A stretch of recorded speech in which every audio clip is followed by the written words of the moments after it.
Welcome, welcome, welcome back to Truth Quest. My name is Aaron Moriarity. I will be your host, and we're going to go on a quest for truth together. Yes, we certainly are, aren't we now? Yes. Welcome, welcome, friends. I'm going to share this on out because right now I think I'm the only one watching. So I'm going to share this on out to my Facebook friends. Hopefully, there's a couple of people on there. Join us live.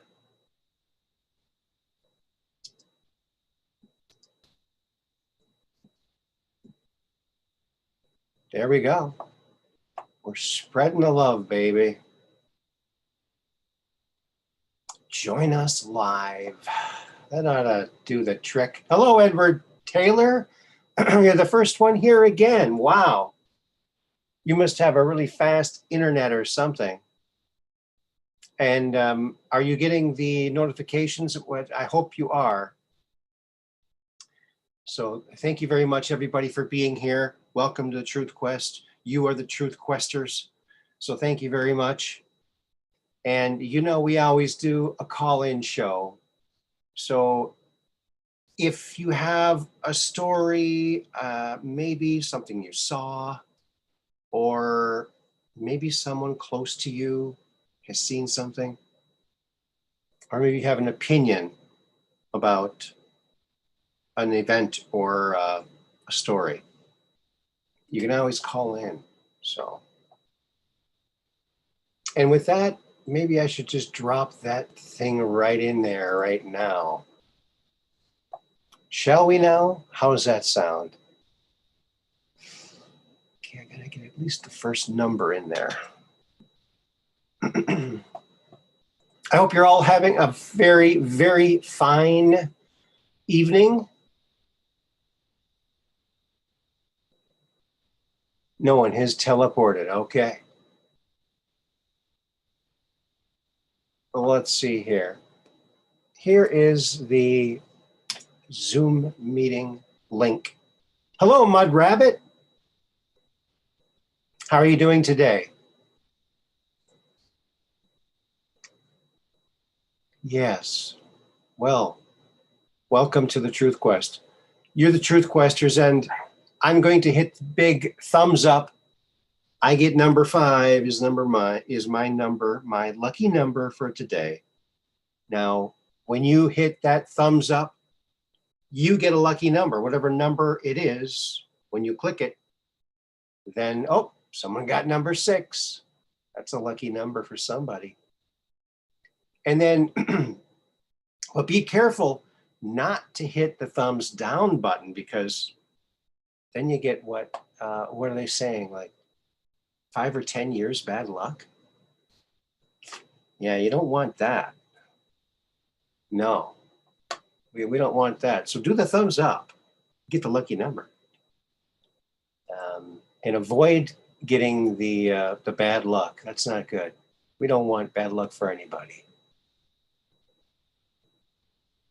Mud Rabbit says, great here, Aaron. Hope all is well on your end. Yes, well, things are okay here, I guess. I had still a little bit of pain. Hello, Sharon. How are you doing today? Good to see you here. Hello from Brooklyn. Hello, Michael. So there we are, and there you have it. So there's the Zoom link if you want to call in. Maybe you've seen a UFO. Maybe you've had an alien encounter. Maybe you've got like lots of photographs of aliens. How's my jaw feeling? Well, you know, the other day, I was panicking yesterday because I was having a lot of pain. And lo and behold, there was something white when I looked at it. And I thought, oh, I'm growing a new tooth. Oh, no, it was the bone. So that really hurt. I don't have a lot of experience dealing with my skeleton. But I think it's getting better. I hope it's getting better. But yeah, still no pain pills. I don't even have any in the house, I don't think. I threw away all the ibuprofens and all the Tylenols, and I threw them all out. And there you go. Pills cause ills. You're trading one ailment for another, for some kind of catastrophic thing to happen down the line. That's what I think. That's my opinion. Maybe some people need certain pills to live. I understand that. But it's just my personal thing. I don't like taking pain pills. I like to experience the pain because, you know what? While we're here in the land of the living, we can feel things. And it's good to feel things, even if it's pain. Yes, folks. Even pain is a feeling.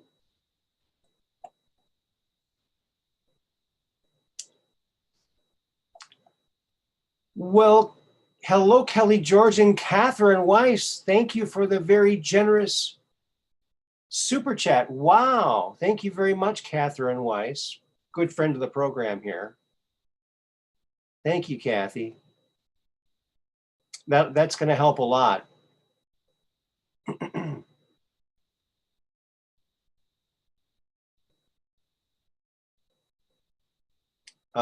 Get oil of cloves. Yeah, I did see that. Yeah, I did notice that. Yeah. I'm just rooting for my body to take care of it. I think it's doing pretty good. Hopefully. Can't call him. I couldn't have called him today anyway, or yesterday. So some pain is too much. Mr. Dennison's in the house. Howdy. Howdy, partner. All righty then. You know, I don't know if you all have seen this picture of an alien. This seems to pop up a lot, and I'm not exactly sure if this is a just something someone produced for a book or a TV show or something, or if it is an actual picture that someone took. I don't know. What do you guys think of this?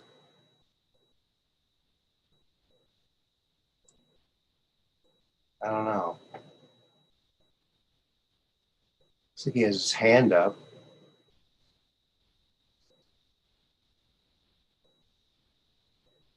Just trying to see if I can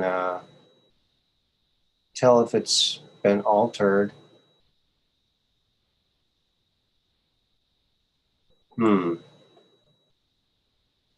Let's take all the color out of it.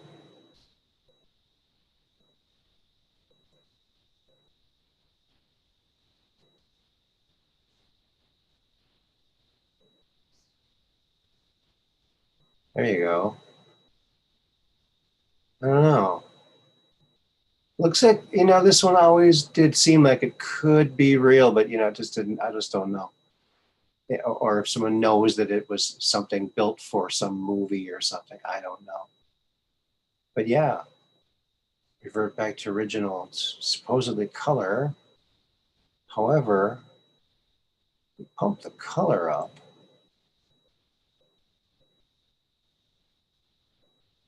Yeah, there's just something weird about this color.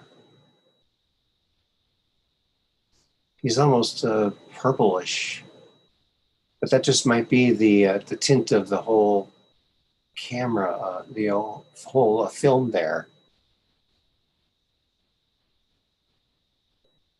Yeah, it's very strange. What do you folks think of that?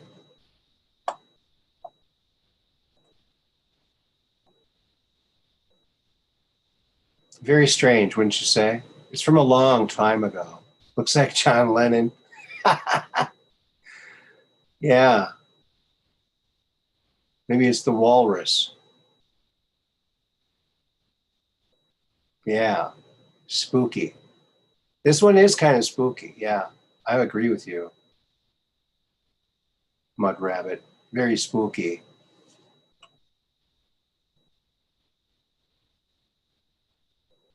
You're a believer, Mud rabbit. So do you think this is a real picture of a real alien?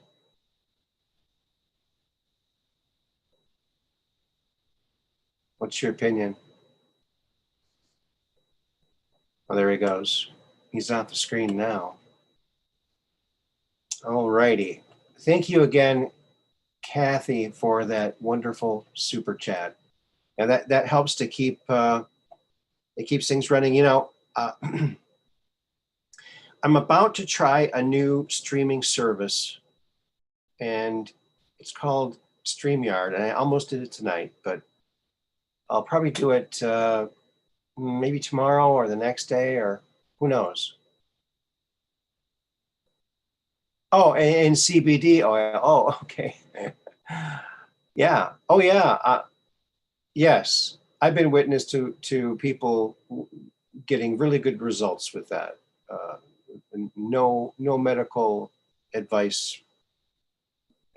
It's not medical advice. It's just anecdotal, anecdotal, something like that. Yeah, StreamYard is easy for people to call in on. Yeah, and you can put the chats right on the screen there, so that shows up like so you can see what people are writing. Sometimes you can select certain ones to highlight, and it comes up on screen. That's cool. Yeah, yeah. So I'm hopefully maybe I do it tomorrow. Um, like I said, I almost did it today, but I've never done it before. I know it's easy, but easy for you.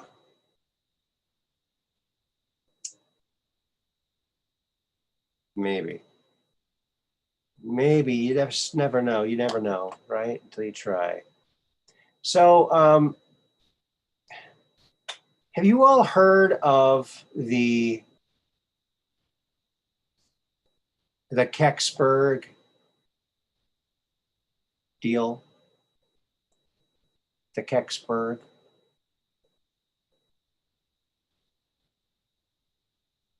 Prism Studio, if you haven't paid for StreamYard yet. No, StreamYard is free, but you can pay up on it. No, I haven't. So there that is. That's the Kexberg Incident. This is December 9th, 1965. This thing comes screaming over the countryside. Actually, it goes through several states and turns, okay? So this thing actually turned, and then it landed in Kexberg, Pennsylvania, right? So there it was. And some people saw it, and it looked like this. It was like this acorn shaped thing with strange hieroglyphs on the side. Okay. And so it was like bronze colored or kind of like metallic, some kind of metal, a goldish type metal. And then the military got there fairly quickly, and they shoot everybody out. All the locals, get the heck out of here. This is, the Acorn Ship. Yes, yes, Edward. It's very much like an acorn.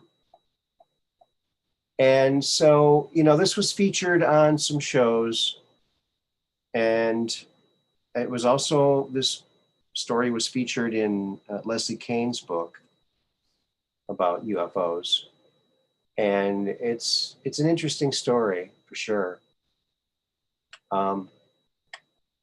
Yeah, the thing is, people saw it before the dudes came, and so here when I was getting pictures for this, I came across this one picture, and at first I thought, oh, this must be like the one picture from back then. But I don't think that it is. And let me just tell you why I don't think that it is. Now, it looks like the type of trucks that would be used in the 60s, 65, right? And this looks pretty ominous, right? It looks like it has the right metallic sheen to it. And these trucks look like something that they would be maybe using to haul this thing out. Except now look up here at this very modern looking, like, you know,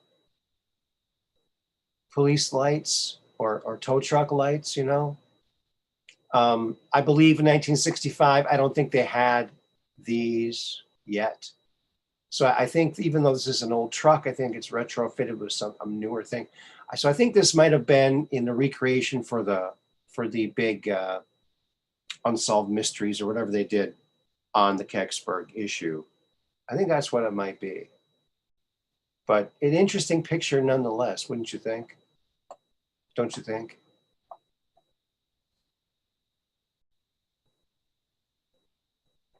Yeah. So that is that. The Kexberg Acorn weird shaped thing. Now, of course, you know, they said there were these strange hieroglyphs on the edge here, right? And maybe up here, I'm not sure, but for sure along the edge of this part, this part right here. Oh, did the pointer get bigger? When I shake it, it does that. It's kind of cool. But see, this now reminds me of the Dragonfly drones, the California drones from the 90s, where Isaac dropped all that data about those strange hieroglyphs on the bottom of these unmanned drones. Remember that? So these had strange hieroglyphs on it. So did that. And according to Isaac, in the California drones case, that those hieroglyphs were key in how the thing operated and how it worked. It actually made it work. It's kind of like the software for the thing. It's very bizarre.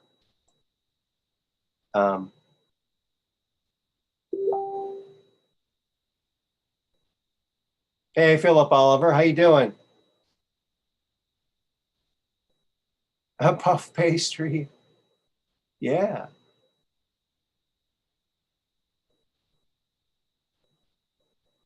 Oh, great news. Tony Dennison got a call yesterday. I will have a Foxhole channel starting tomorrow. Yeah. Wow. Awesome. Let me know how that works. I'm looking at doing that same thing there too. Yeah. Hey, Jacob, how you doing? Good to see you here. Hey, Jerry. Hey, we're all here. Awesome. Yeah, I did get some pictures of the Nazi bell too. The Glocken, they call it. Is that what they call it? Die Glock, Glocken, something like that. Oh, Philip Oliver, awesome down under. Thanks, Aaron. Well, you're very welcome. Our hearts are going out to you, fellas and women out there and down under, and we're really rooting for you guys. We know you are strong patriots down there, and standing up for your rights, and that's awesome. You have a very, but you know what? This is history. This is history, and it's good to stand up for yourself, for your fellow countrymen. And it's so heartwarming in all these various countries to see when the police officers, when they're sent out to just, you know, beat up the normal people, they take their helmets off in solidarity and they just, or they put their shields down and they join the people. That is what it's all about, friends. That is totally what it's all about. It's all about people helping people. Is that it? I think this is it.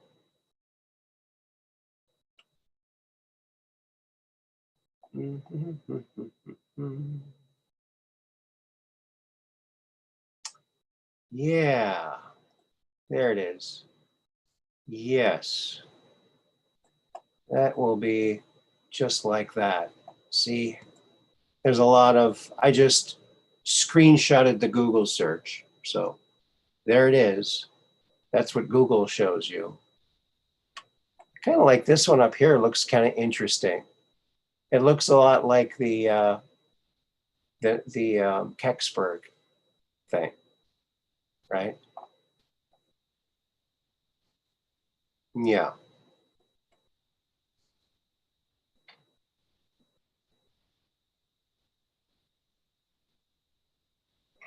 Yes. And some of those are obviously from movies or from videos, or, you know, some of them are very nice.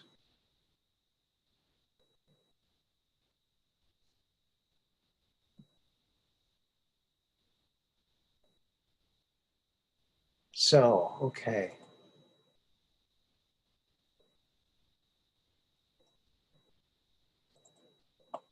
All right. Where are we? There we are. So that's what that is. Interesting, huh? And it's the same shape. Okay. Well, now I want to show you, remind you, maybe you didn't see it, maybe you didn't see the episode where I talked about these crazy things, but these were being photographed, these crazy things were being photographed all over the place over there in California and other places in the country, mostly California. And um, so they were darting around. They call them the Dragonfly Drones because the way they dart around. And it was assumed that they were unmanned. So they called them the Dragonfly Drones. But this guy, Isaac, dropped all this info. And now under these wing-like appendages were this crazy hieroglyphs. So it looked almost like Japanese writing, but only a little bit more um, a little bit more, I don't know, balanced looking, or like almost like a language. But now what Isaac said was it wasn't a language. It was linguistics, but it wasn't a language. And here's just one of the many pages that he dropped. Uh, to he snuck these out, and they were guarding all this stuff. Whoops. With you know, people with guns. You know, you couldn't take stuff out of there, but he was taking this stuff out of there. And you can see Palo Alto Carrot Laboratory. It was in Palo Alto, California, the Carrot Laboratory, the commercial application research for extraterrestrial technologies. And this is the linguistics primer, analysis primer. So you can see all these images here, and it looks like hieroglyphs, right? This almost looks like, you know, some kind of popular tennis shoe design, you know, I don't know, or something. But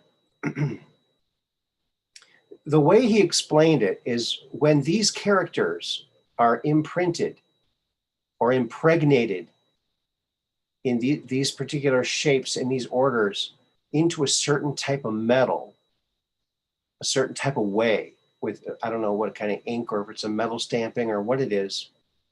But what happens is now when whatever piece has this printing on it is subjected to a electromagnetic wave of a certain type, it will flip into place and do what it's programmed to do, like it's a program running the thing. It's like, and Isaac said he said it was like magic, but it worked. And they had to try to figure this out. And he said it was so far away from anything that anybody, because they had physicists, they had mathematicians, they had engineers, all the top people in this room. And they said, we've come to you. We've been studying this stuff for years. We've kind of come to dead ends on it. We want you guys to get fresh eyes. We're looking for commercial applications for this technology. This stuff is bizarre. And he said they all had to scrap what they learned and just try to learn everything all over again in a new kind of way, because nothing that they have ever learned prepared them for what they were learning about this interesting stuff. So that's just endlessly fascinating to me. So there you go. That's the Dragonfly Drones, and look them up and check out all of his paperwork. It's exhaustive what he's done. He really released a lot. He dumped a lot of info on there, and but it looks like art to me. In fact, I even have it. I used to have it hanging up behind me. Kind of dusty now. But see, I think it's just beautiful. I mean, look at that. It's just, I think it's like art. It's like a design, but it's like art. Very pleasing to the eye. But it has an application that's actually very magical. So, that case has always just really super fascinated me. Oh, you can think, Philip Oliver, all I can think about is the movie Contact. Interesting how movies portray the hidden meanings. Yeah. Well, according to some people, some of these advanced technologies that are being, developed and used by the secret space program were given to us by, benevolent ET races under the strict orders that, we'll give you this, but you have to share it with your entire population. And they'll come back a few years later and say, hey, we gave you this technology. You said you were going to share it with your people, but we don't see them utilizing this life-advantaging technology. And they'll tell the aliens, well, we did. We produced a big movie. We spent a lot of money on it. And the people saw it, but none of them really said, but they wanted it. So we showed it to them. And they're talking about fiction movies. So, so yes, fiction movies are like soft disclosure, but they're also excuses to the ETs for the elites to keep all this stuff secret and to themselves. Oh, we showed it to them in a movie and they weren't interested. No, we were interested. We didn't realize that if we said something, we'd get it. And that's what has to happen. We have to stand up, and ask for it, because we got all the power. That's the name of that tune.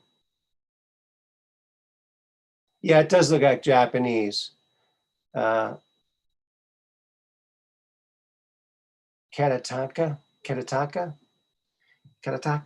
Yeah, I took one Japanese class. It was Japanese for busy people, and I learned to because I had these really nice Staedtler brush pens. I still have them.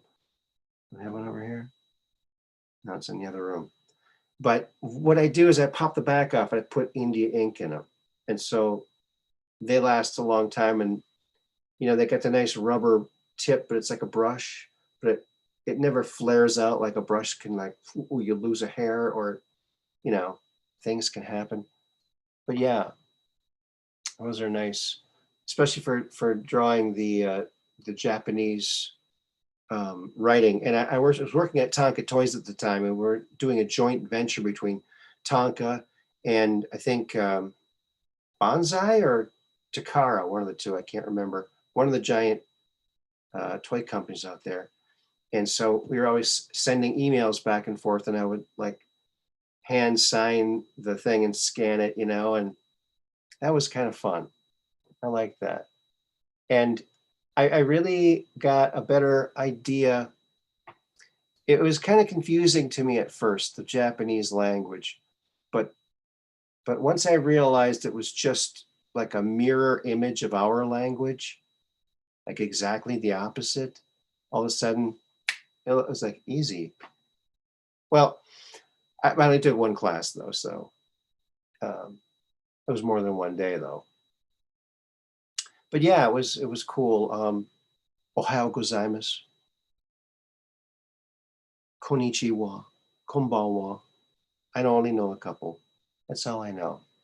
Probably not enough to get along over there. But I had the basic idea of the language. It's the exact opposite. Like we say Mr. Moriarty, but there they say Moriarty-san, Moriarty Mr. It's like mere opposite, right? Yeah. There's sentence structures and everything. So once I figured that out, it became very easy for me. And that's a tip if you ever want to learn Japanese. It's all, you know, almost everything is mere opposite. Mere opposite. Yeah. Well, there you go. So now I'm wondering if the Kexberg UFO had hieroglyphs similar to the California drones, the Dragonfly drones. So that's what, whenever I hear that, you know what else had hieroglyphs on it was the, what was it? The Rendlesham Forest incident. A triangle-shaped craft came down, and one of the guys there had a paper and pencil, and he drew the images. So there is an actual drawn images of what he saw. Not like they're not similar to the Dragonfly drone ones, unfortunately. Similar to in Arabic too, huh? Yeah, that could be. Yeah, it does have it does seem to have a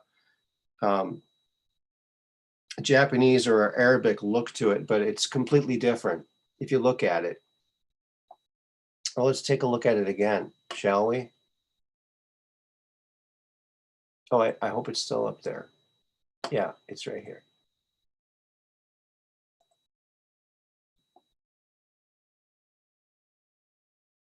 There you go. And you know, there's something here, and all these, everything has, and even all of these things. Now, I'm not exactly sure what this all is. I mean, I think these are like radiating gravity fields, and how all these different elements interconnect, because they had this engine, this anti-gravity engine, and when they turned it on, these parts of the engine would just kind of fly up into midair, and they'd be locked into place like some kind of electromagnetic three-dimensional grid lock in time space. Because of the printing that was on these pieces, they were broken, but they still had some functionality. They still went where they were supposed to go. So you know, that makes you ask the question, well, maybe that's why you don't see rivets or welding on any of these ships. They're all kind of held together just by the old gravity fields holding hands with each other. different parts connected by these magical imprints. And, you know, I don't know what, see, these look very numeric to me. You know, some of them look like letters, like this looks like an upside down Y. This almost looks like a V or an A or a U, You know, it does look like a language, but he said it wasn't a language. It was this special kind of, oh, I wonder who that could be.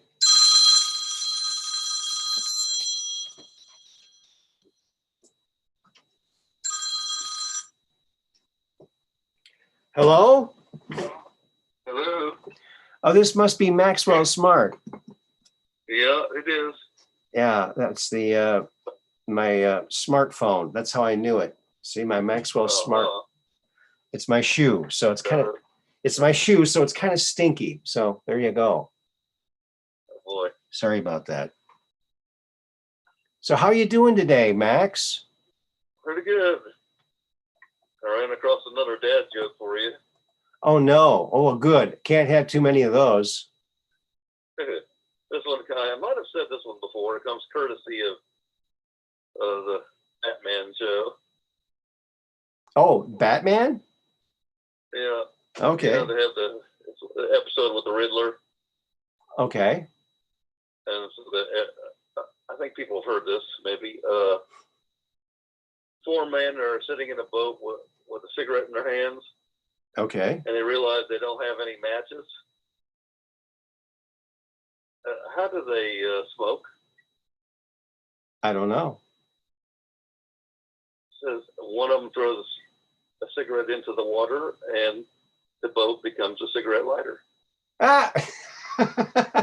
Well, there you go. Of course, we don't want to. Of course, we don't want to encourage the youngsters to start smoking. This is true. You know what's interesting when you look at the old, you know, you think about the old TV shows with a lot of nostalgia and, oh, the good old days and all the morals and values and everything. Then you looked at some of the old shows like Dick Van Dyke Show, and they're constantly drinking, you know? You know, Yeah. They're smoking and drinking. Of course, they were like, I think they were, you know, they had sponsors, right? Mm-hmm. Yeah.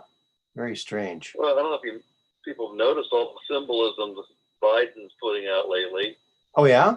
You know, first, you know, he's got the name of this Green New Deal thing is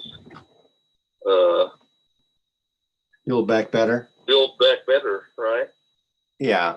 Well, if you probably other people have seen this, if you take the first letters and you, which is B, and make it small b, right? It looks like a 666. I know it. Well, and then just the other day, he was talking about the fact that they weren't getting their way, and he said, it doesn't matter if it takes 6 hours or 6 days or 6 weeks, we're going to get this done. 666. Wow.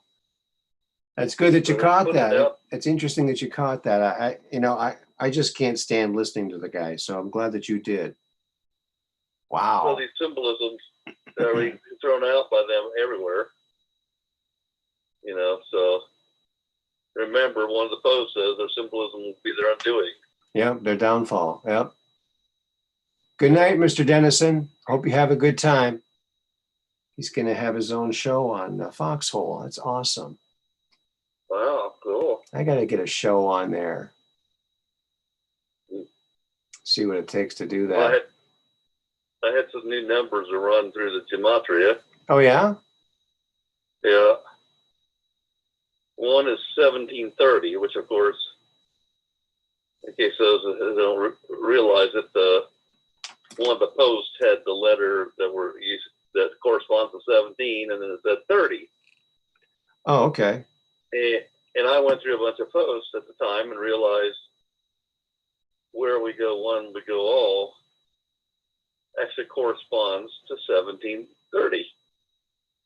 Because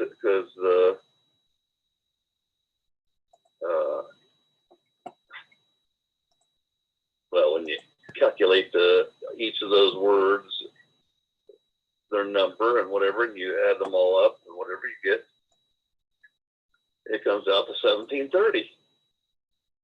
It has to be there for a reason. Remember, I pointed out there's another word, another phrase that corresponds to 1730, and that's Independence Day. Mm-hmm. Because you add digits from independence, you get 98, which 9 plus 8 is our favorite number, 17, right? Mm-hmm. And then the last one is 30 for day. So that's one thing, but I think there's much more. That's why I'm spending time on it. There is something more to be found there, I think. So that's one number I'd like you to run, 1730. Oh, 1730. On Gematria? Yeah. Okay, let me get that up here. Maybe we'll get a clue from Gematria. Now, what are you expecting to find? Well, I don't know.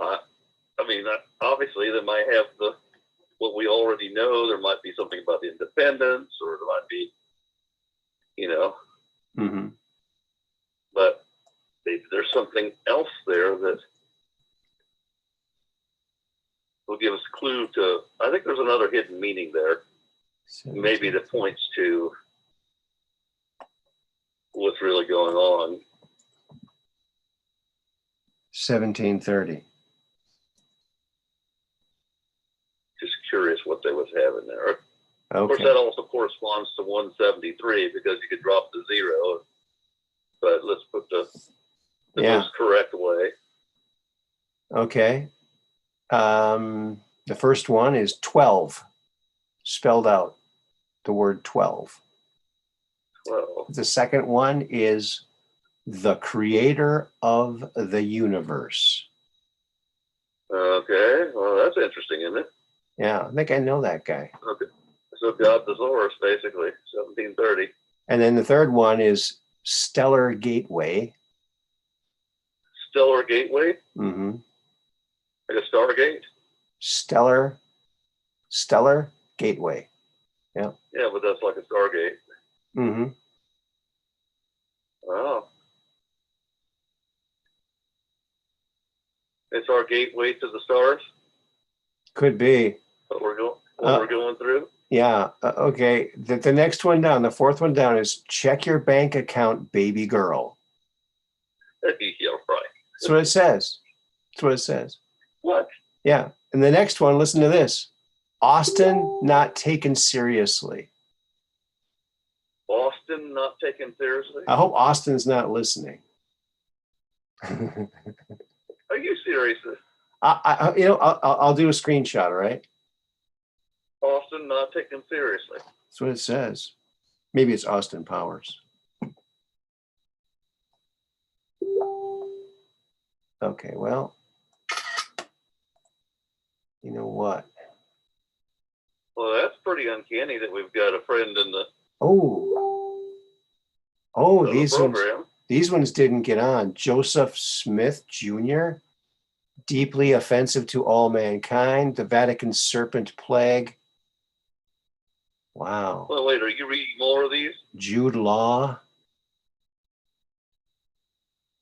Robert F. Kennedy killed Marilyn Monroe. Is this from 1730? Yeah. Benjamin Netanyahu's death. Gematria is ancient, undisputed truth. His Royal Highness of Heaven, Robert Francis Kennedy Jr.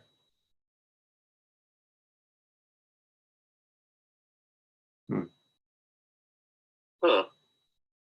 Man. Okay, well, all right. I guess I got to... Okay, wait there. Go ahead and run 1108. 1108. 1108.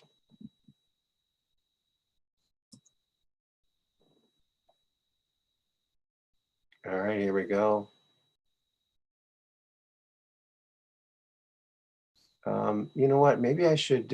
Maybe I could take this off of here and show it on camera. That would be a smart thing to do. It sounds like you were pulling our leg when you're talking about Austin. No, it was there. It was Austin there. not taken seriously. That's wild. It was there. I'm not kidding you. I'm not lying. I wouldn't lie about something like that. I'm not really I like jokes, but not practical jokes. Like I don't think practical jokes are very practical, really. They're kind of impractical if you ask me.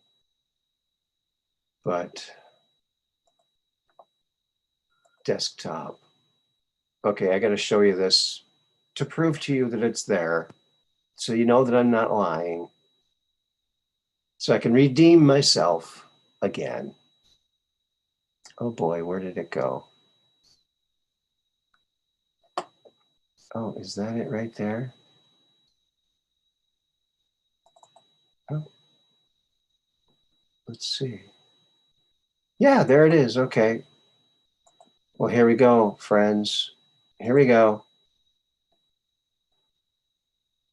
You know, one of my heroes when I was growing up was Abraham Lincoln, because he was Honest Abe, and I always wanted to be like Abraham Lincoln. Right. So there it is. Like I said, it's just the first few here that I caught. 1108. 12, the word 12, creator of the universe, the creator of the universe, stellar gateway, check your bank account, baby girl, Austin not taken seriously.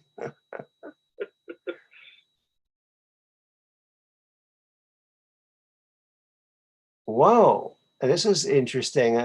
Gate, Paragate. Gate what? Paragate. Farragate? Parasam, Gate, Bodhi High, Savaha. Whatever that is. It's probably some other language, maybe Indian. And then John Donovan Bent, whoever that is. There was a lot more to it, but you're curious about the new gematria, aren't you? Okay, let's get that up here. So that was the previous one, 1730, first few, which I think those first ones were incredible. Usually you don't find that type of a thing. That sounds like, I mean, think about putting those together. I think this is our gateway to the stars, right? Because as soon as we get past this, humanity basically essentially ascends to a new reality where we know who we are in this universe and that we're not alone. Okay. And then of course it's inspired by God, so here it is. We know there's good versus evil right now, right? We know that's going on. Yeah, I'm rooting for the good guys. I always root for the good guys. I don't know why anyone would want to be a bad guy. I just don't know. You know? That's part of the program. You know, so we play the bad guy once in a while until we not ascend, but reincarnate and suddenly realize we've screwed up all these times before. Okay, so here, you ready for this? This is 1108. I got it up on screen already. Okay. Pure December Zodiac Code. President. What is it? What's the first word? Pure December Zodiac Code. Yeah, and then the next one is President Joe Biden. Yeah. Wow. And then the next one, it's a prophecy, not a game. And then the next one is not a game. It's a prophecy, not a. It is a prophecy, not a game. It is. Okay. It is prophecy, not a game. So it's only one. Dear activated one. Dear activated one. So that's to all. Sounds like us. That's to all of you people out there that pay attention to this kind of stuff. Not even close. Turkey cooking time. Turkey cooking time. Joe Biden president. The 13 Illuminati families. John Todd comes to mind. Mark him is a dream. Oh, MYKHYN is a dream. Mike Hein, whatever that is. Pleiadians are greatest sex, and sex is in capital letters. How do you like that? I think the Pleiadians sent that one. Oh boy.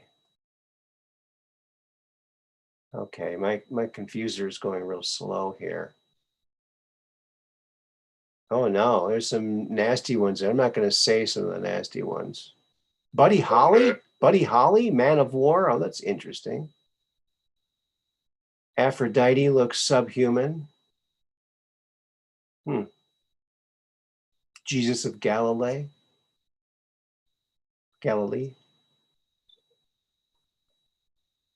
Jesus of Galilee? Mm-hmm. Wow. Crack open and reveal. I gotta wait. Lord of the Living. Well, that's a number. There's a lot of them. There's a lot of them. It turns out 1108 is related to the 135 I said the other day. Yeah. Because the gift, remember I said if you add 9 or a multiple 9 to any number, you essentially get the same number, but it's got subtle differences. Uh-huh. You can take the 0 out of there, and you get try 118, and not 118. Yeah, 118. Take the 0 out of it. Hold on a second. See, 118.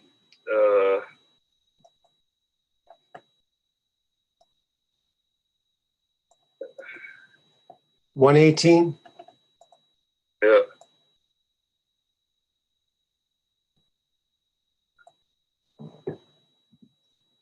Okay.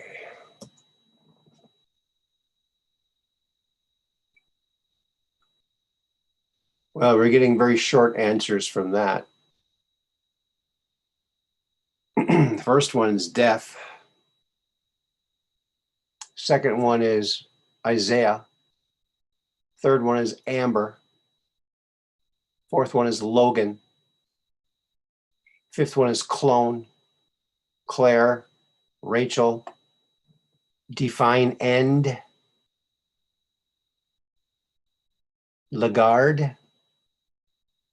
That is Diet. Basil. Daphne. Hook. Sedai. Yeah. You said die, D-I-E? Yeah. Seedie.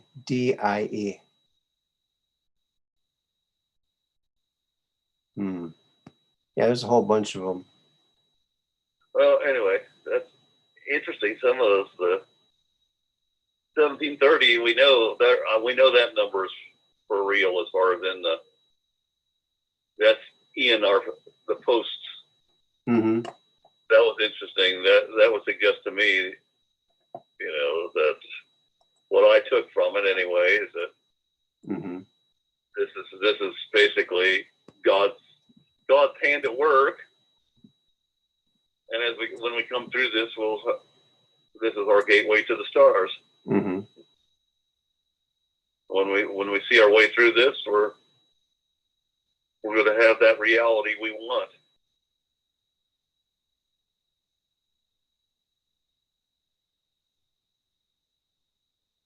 But the other one, 1108, there were a number of things I kept adding together and kept getting 1108. Mm-hmm. Wow. Interesting. Very interesting. So I don't know that if that refers to the date 1108 or Right. or not, but it's all pretty confusing. Pretty anyway, darn confusing. Well, thank you for looking that up. No problem. They were pretty interesting, I have to say. Mm-hmm.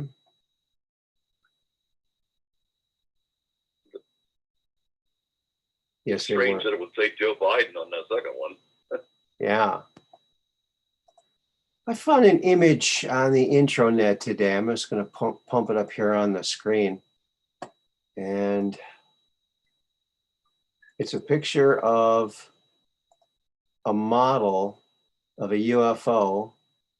Looks like some big meeting. I don't know if it's like Lockheed or if it's at NASA, or it looks like it's a black and white photo.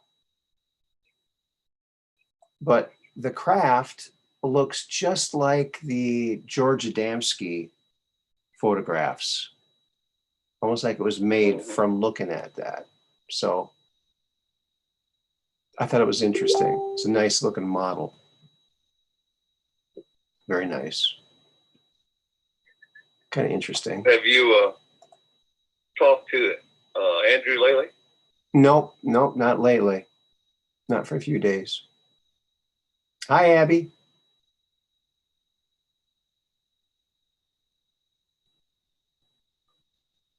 Hello, Becky. Becky's in the house too. Yeah, I think that's a cool little model that they built. And to build a model like that, it's not an easy thing to do and not a cheap thing to do. So whatever meeting this is, must have been pretty important for them to have this model made for this meeting.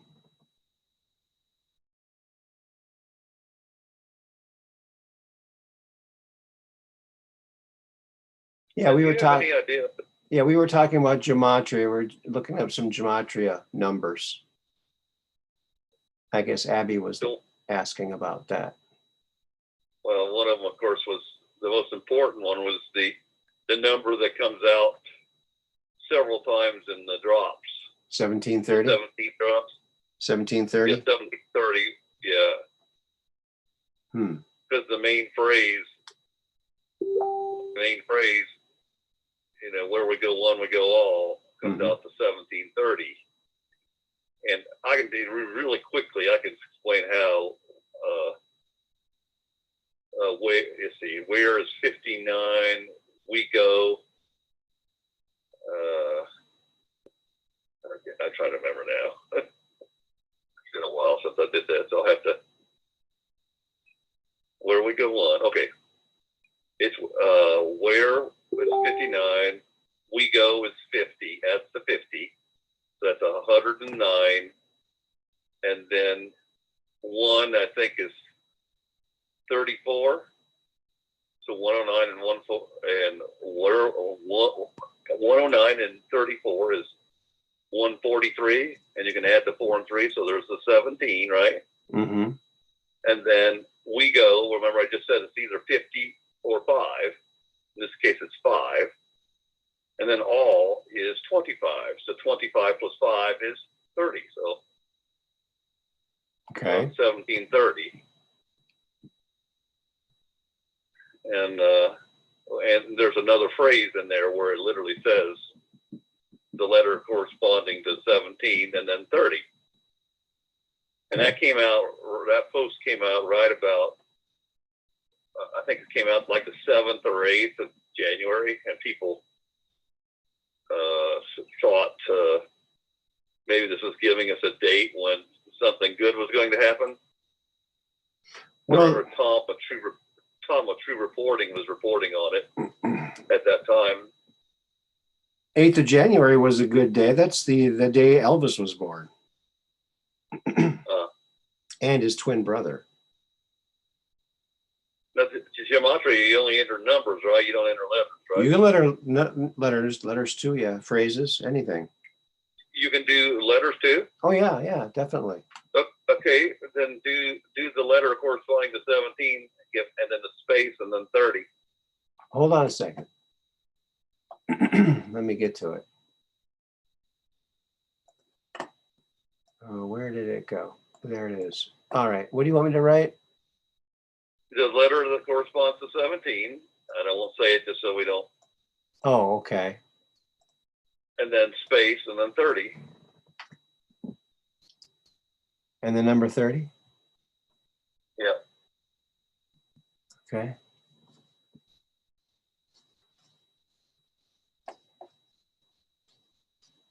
In Jewish gematria, it equals 70. In English gematria, it equals 102. In simple gematria, it equals 17. So, the very first one is our favorite letter of the alphabet.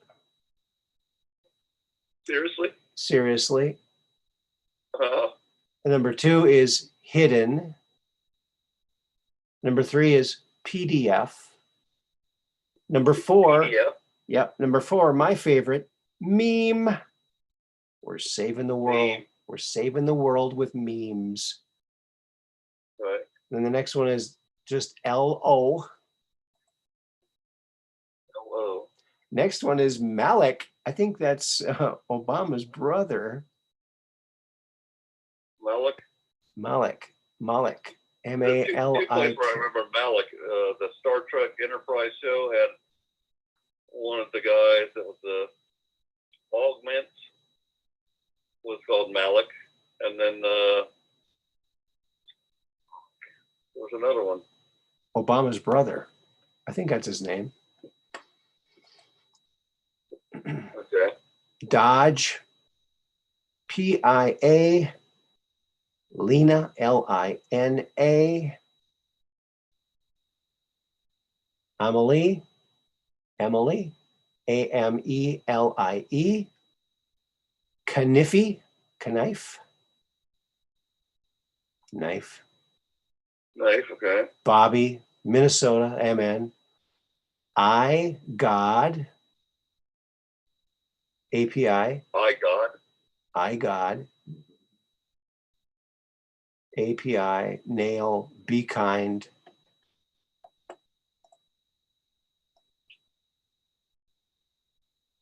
And then it's O-I.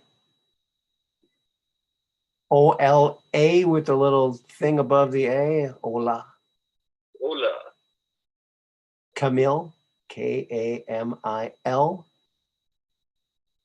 Enki. E-A. Cliff High. He was just on Red Pill. Gemini. No, Jenny. G-E-N-I-I. And milk. That's it. Very short list. Oh, wait. No, there's more. Oh, my. There's a ton of them. There's a ton of these. Well, you don't have to read all of them, of course, but No, and the English gematria, same one. The first one's our favorite letter. Yeah, there you go. That's it. our favorite what? Our favorite brother? Our favorite letter of the alphabet. Or by the letter, yeah. The one right after the 16th letter. Okay. And right before the 18th letter. Right. Yeah. So that's the name of that tune. Wow. I wonder if they put Q plus in there. What is it? Oh, shouldn't have said that word, but no one's waiting in the queue to get a phone call here. That's what we're talking about. oh yeah, okay. Nothing to see here. Move right along, everybody. All right. So 17, what did you want me to write? I forgot what it was. 17 plus. Plus, okay. I don't know what that's going to do. Plus. All right. The less you put in, the shorter the answers. Oh, I guess you can click something. It says view rude words. I guess I've never clicked that. It's just as well. I can do without rude words. Okay, the first word is hidden, and then PDF. See, those two came up before too. Hidden, Right. and then meme number 3. Wow. LO, Malik, Dodge, PA. See a lot of the similar ones because it's so little information. Right. So yeah, there you go. Oh, okay. Cliff High, he's on there too. Cliff High, a lot of it's just duplicated. Yeah. Interesting. It's weird that Cliff High would be on there because he never got into that whole thing, I don't think. He was always doing his own thing. You know? Huh. He didn't get into that. I don't think. Okay. One more. Oh. And you'll understand why I put Durham. The word Durham? Yeah. We know that was the last word we saw. Mm-hmm.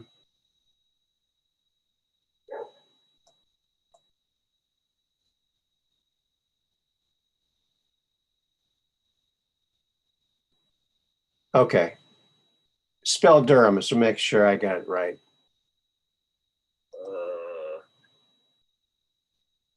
Let's see. Is there an H in there somewhere? D-U-R. A-H-M? Did it? Was it D-U-R-A-M or was it D-U-R-H-A-M? H-A-M. I think it's H-A-M. Yeah. That looks right. Okay, let's find out what it says.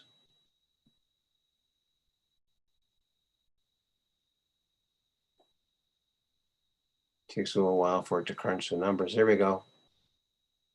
Uh-oh. First one is Lucifer. That's not a friendly guy. Yeah, that's not good.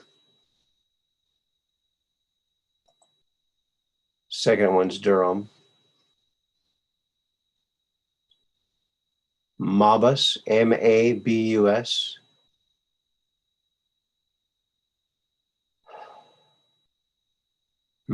Capitalism. Do Durham without the H. Yeah, I think it's without the H. you could be right. No, it's with an H. Everyone's writing in the chat. Everybody's putting it with an H? Yeah, it has an H.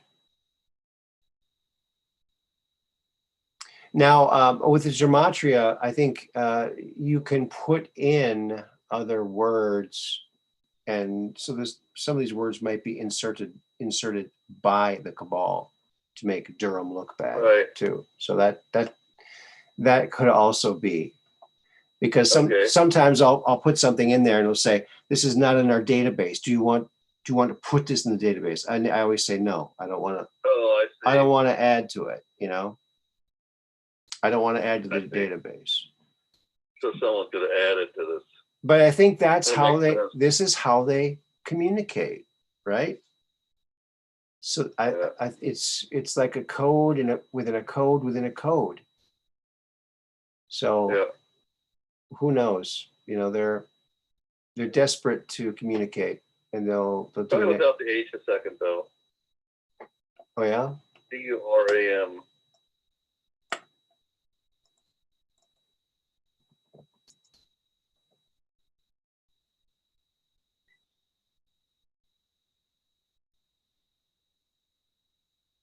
Oh. The Jewish gematria. This is interesting. It says God's December codes: 12, 120, 121, 127, 144, 1020, 1200, 1212. That's weird. Next one, second one is Artemis. Artemis. Third one, need birth code. What was that last one? Need birth code. Oh Lord, oh God. Bitcoin Cash. Tesla has. I'm skipping a few here. Right. It's my computer's. Ace of Spades, Roses, Columbia. Child trafficking.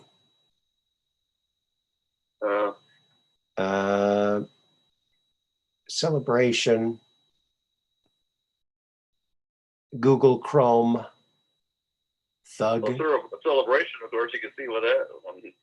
Everybody knows when we hear from Durham, we're going to be celebrating. Yeah. Careful. Patient. There's one patient for you.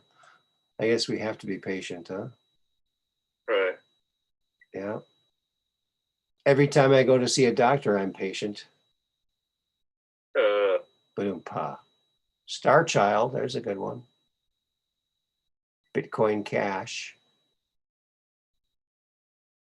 But there's so many. Which ones, are the ones? Alien Nation. Alien Nation. Alien Nation. Yeah. Did you hear that? I think very soon now, if not already, all of the what do you call it? Satellite responsibilities move from where they are right now to Space Force.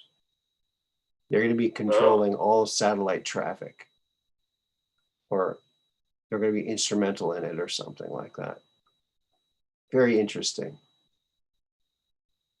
And once they have control of the satellites, does that mean all of the satellites, like the rods from God, so we can stop worrying about that scenario? I don't know. You want to pick a bad one we can try? Green New Deal. Oh, God. I bet you the first one's going to be cow fart. Capitalize it, though, isn't it? Because it's capitalized, right? Green New Deal. I don't know if capitalization makes any difference. I don't think it does. I don't think it does, because it always just makes them small. Okay. It makes them small. I'm just curious if it says. This particular gematria calculator doesn't count that. So in Jewish gematria, it's 1112. 1112. Okay. In English gematria, it's 678. And in simple gematria, it's 113. That's where you just add up all the letters. With the numerical, like A is 1, B is 2. Right. So first one is December 7th codes. Didn't we have a December codes before? Yeah. December 7th codes. God loves cannabis. I bet God does love cannabis. Message from David. Bob Joyce.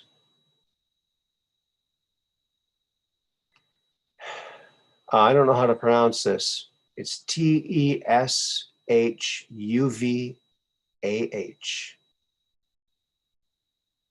Teshuvah. Green New Deal. Bringer of the age of Aquarius. Bringer of the age of Aquarius. March 17th. Your time is coming.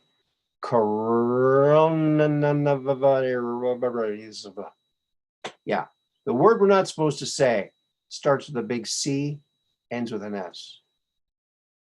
Something we've been going through.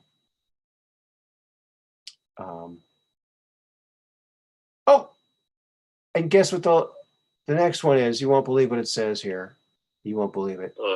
The Pleiadians are here for Austin. The Pleiadians are here for us? Austin. For Austin? No. Yeah.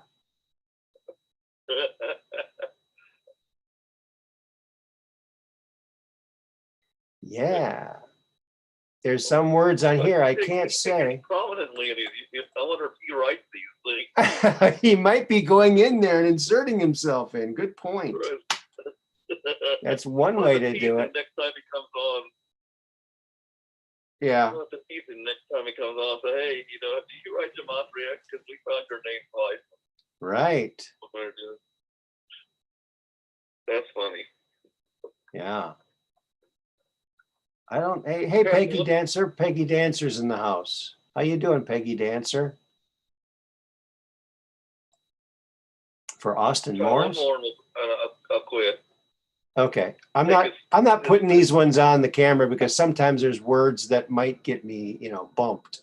So I'm just saying them and jumping over some of the ones that aren't copacetic to the powers that think that they are or whatever they are. Okay, so what is it? They call the Build Back Better. Oh God. That's what they call it. That wasn't really Sleepy Joe didn't think of that. That's a worldwide thing. It's being used by the NWO all over the place. I'm curious what it says. Maybe it says something about Obama or the Antichrist or something like that. That's what I'd have to guess.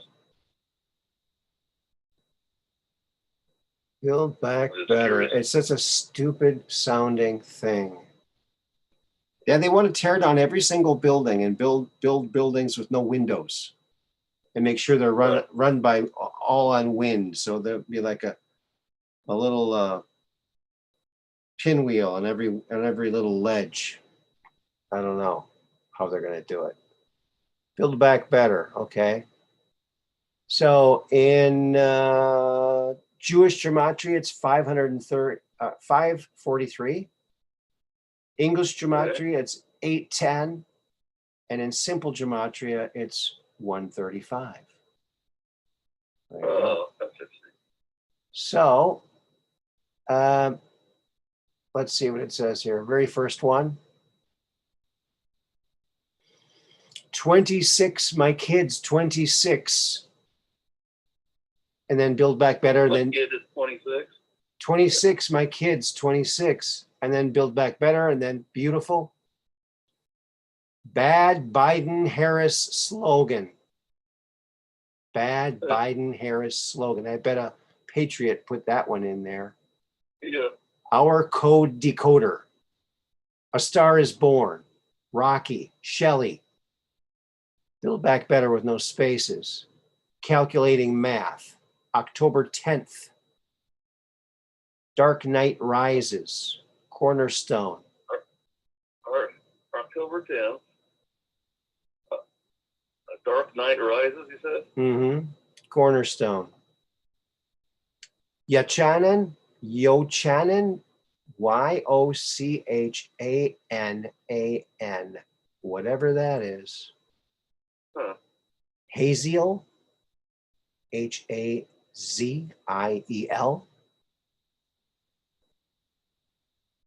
Banksy. Banksy. Rushmore. Filthy. Corner Store. Alan Robert Keller. Gematria of Nothing. Please, please, please. The Master of Faith. The Master of Faith. And then the next one's Children of Israel. Andy Reid, Holy Land, California's Filthy Reich. Fifth Reich, I'm sorry. California's Fifth Reich. Fifth Reich, is that what you said? Fifth Reich, yes. Interesting. Big Money, Child of the Sun, Time, that's THYME, like the spice. Magnetic Pole Shift, Lady Death. Lady Death. Interesting. Possibilities. Cindy with an S. My Kids. My Garbage Bag. Lock and Key. Christmas Gate. There's a ton of them. I don't know what they all mean or correlate. Unless there's one that jumps out at you. Okay, in the English gematria, the very first one is God's given name. The next one is Holy Lord God. Huh. Oh, I found 1108 corresponds to God wins. Oh, yeah? Yeah. God's human name. Celestial Lord. Is a prophecy.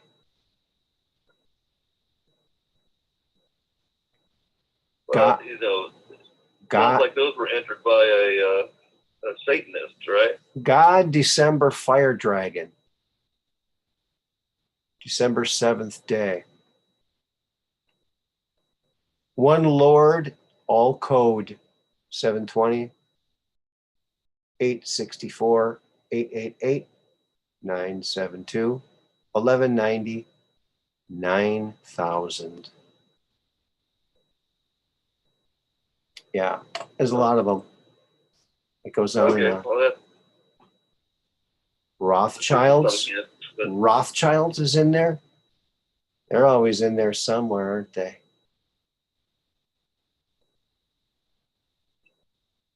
I don't know. I don't know what to make of gematria, but it's interesting.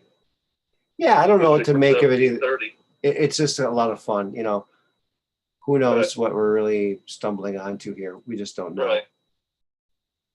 But that's what we do. That's why we have curious brains to try and figure all this stuff out.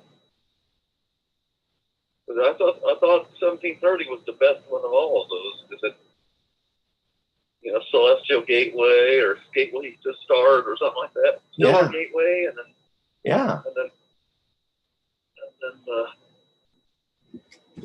oh, I forgot to show off my shirt. I have the Truth Quest logo shirt on, the big Q. Look at that. Truth Quest. We have to remember to tease Austin when he comes on the show about has he been adding to gematria, because every time we looked one up, it said something about Austin. Yeah. Well, he called in. He called in the other day when we were on, and we didn't hear from you, and I was worried about you. I thought, oh, he's either sleeping or something's wrong. I hope he's okay. Yeah, it was just a food coma. Food coma. Hey, Dark Brain. I had a food coma earlier too, so yeah. I woke up and said, "I said Aaron's on." Yeah. Well, now my pain's finally starting to go away.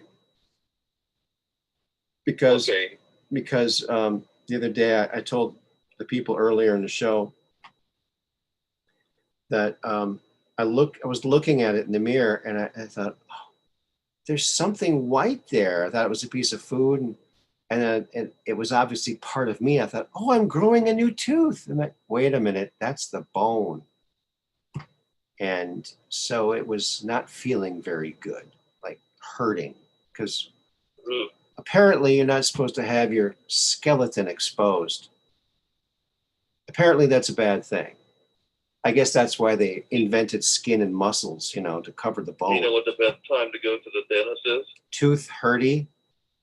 2:30, yeah. Yeah, that's... Old joke. Yeah, my dentist got in trouble for telling jokes, Really? Yeah, he pulled too many good ones. There you go. Pulled too many good ones. How do you like that? That's one of my favorite dentist jokes. And I'll tell it over and over again. If you're lucky. Oh, Dark Brain, can't wait for my Truth Quest shirt to arrive. I think it ships this week. Oh, really? Awesome. Yeah, it's this one, right? It's the one with the big logo. It's pretty cool. Did you get the long sleeve shirt or the short sleeve shirt? I'm so proud that Dark Brain's gonna be walking around with my logo. That's awesome. That is so cool. People who got your time machine, being able to glimpse the future, and Do they have anything to tell us? I've heard a few people have gotten them, and I haven't. You know what? I haven't heard from them. They might be way in the future by now. Right. Who knows where they might be? Right? They could be so far in the future. We're like distant memory. We are a distant memory. You should have gone back so they could put a blood patch and pack on exposed jawbone. Well, I discovered it on Saturday. And so I've been, I don't know how to explain it. I've been doing something, I don't know what it is, but kind of like changing the pressure inside my mouth. And now it's up over the bone. It's covering it now. And it doesn't hurt hardly at all. I'm probably going to go in and have them take a look at it for sure. And maybe there is still something they need to do, but I think I got it. I think it's, I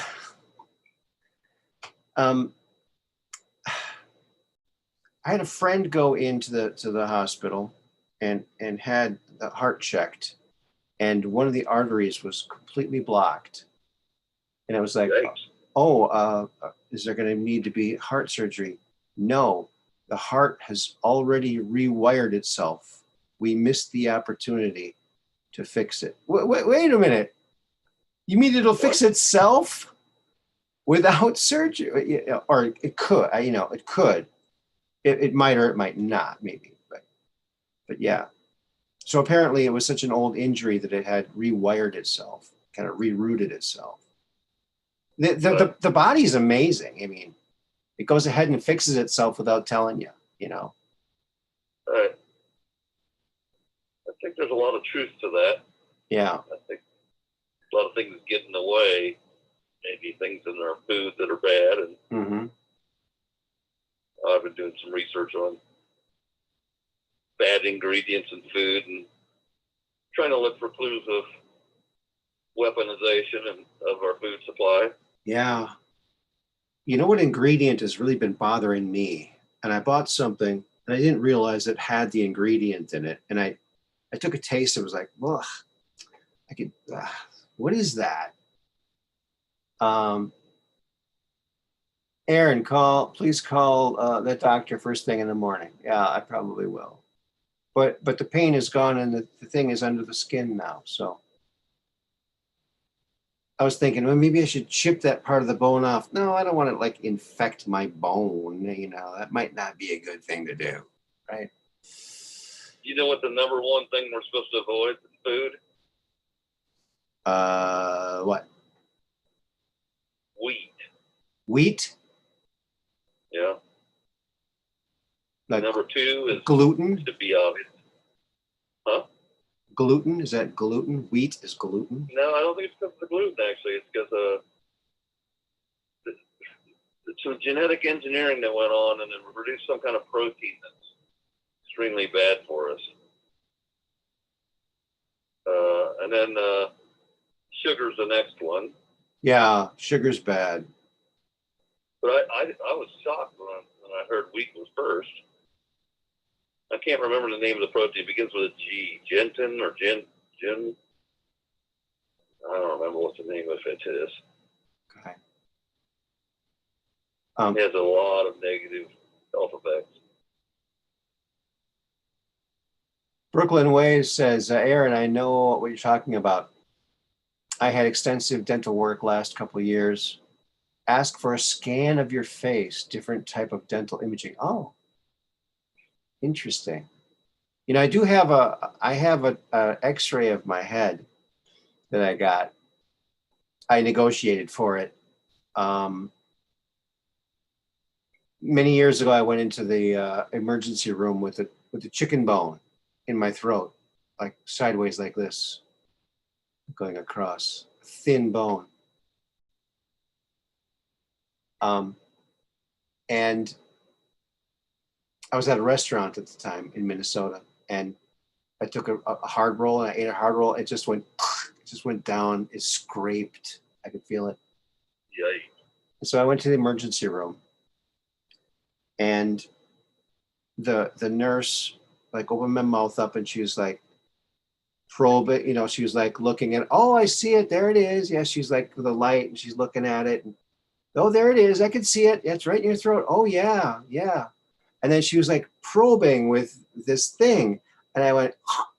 I gagged, and I felt it go, whoop, and it fell down. I felt it. It went zoom, and it fell down. And then I said, "Oh, it fell in the stomach. You know, it was such a small bone that my stomach acids could probably take care of it." So, and she goes, "Well, I don't see it anymore, but we'll still have to give you an X-ray." I said, "What?"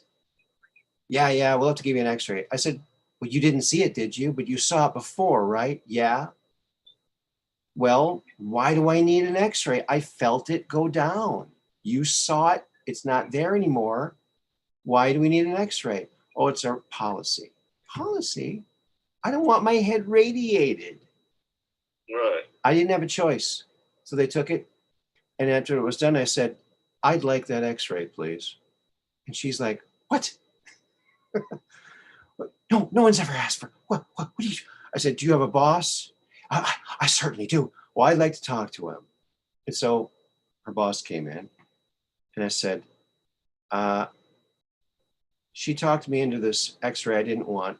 It already fell down. I knew it was down. I didn't want it. She made me do it. And now I want the X-ray. He goes, "Oh, this X-ray?" He takes it off the thing. I said, "Yeah." He goes, "Here you go." He gave it to me. So I have an X-ray of the side of my head. So there you go. I had an MRI, and I questioned whether they actually ran the MRI, And Yeah. so I asked for a copy of the MRI. Yeah. And they wouldn't give it to me. And, Oh. I demanded it, and they still wouldn't give it to me. Wow. I said, well, it should be a rule that you don't have to pay for something if you're not willing to make it available to the patient. Right. I understand if there's a charge maybe to print it out or something. Yeah. I could understand that, but no, that wasn't one of the choices. Mm-hmm. Wow. At the time, I was worried about I was having nosebleeds and was worried about the nosebleeds were severe enough. I thought maybe the possibility exists of a tumor, right? Mm-hmm. Brain tumor, and they basically didn't comment it or anything. And I think, of course, we did this for a reason. What do you see? How about bringing it on the screen so I can see it? They wouldn't do that either. So it kind of makes you believe that they said they're doing one and padding the bill. Mm. Okay. And I told them, well, why shouldn't I believe you guys just padding the bill? That you weren't willing to comment on it, and B, you weren't willing to show it to me, and C, you weren't willing to give it to me. If you're kind of stammering, and so I'm very skeptical of the medical establishment, partly because of things like that. Yeah.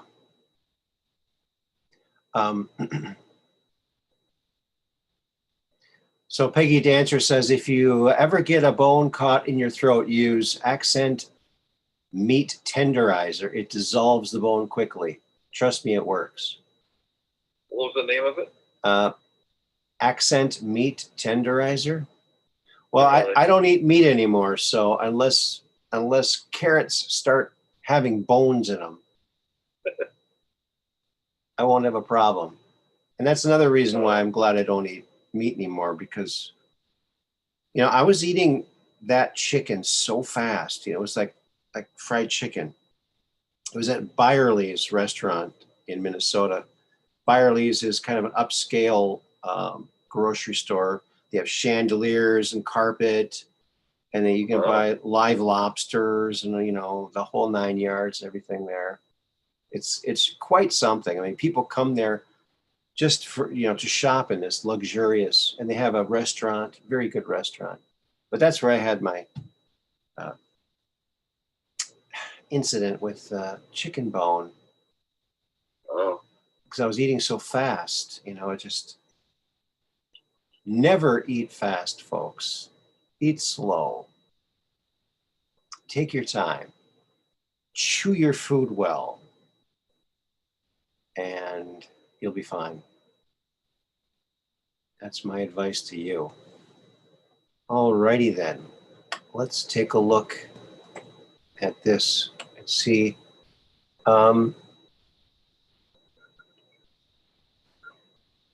You know, let's see.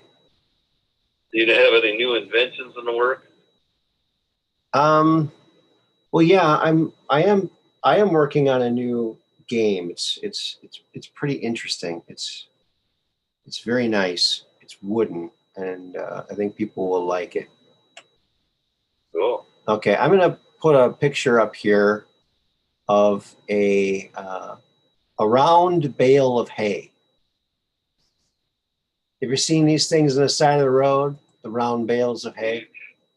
See, I see them all over the place here now, and I could have sworn that they made those illegal, that they outlawed them.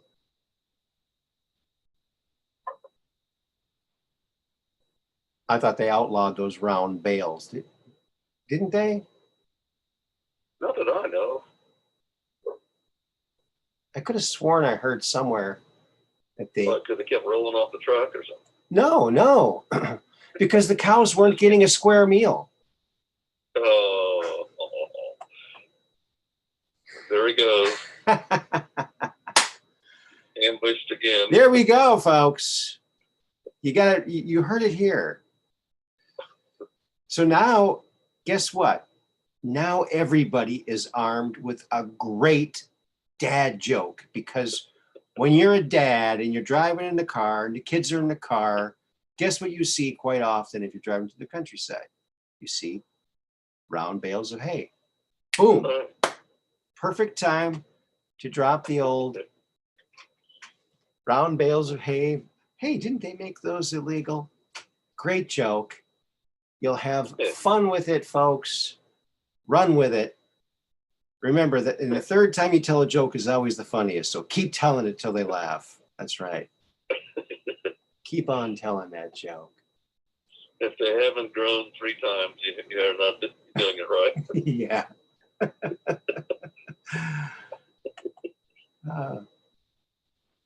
What's one I heard is the watermelon clap. It's like you're spitting the seeds out. That's the watermelon clap. You don't want that. You don't want that.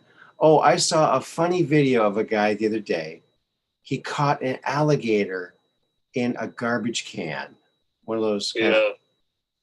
Did you see that? His neighbor had an alligator sitting right next to the door.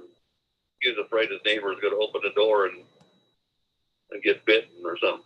Yeah. So he went and caught it, and they basically said, "Don't try this at home." Yeah, and he brought it all the way down to the swamp across the street and tipped it over, and the crockle gator went right into the water, and then he went and got. Like he's a Marine or something, a veteran certainly. I know he was a veteran. Really? Because they commented that in the news. Yeah. So. Well, if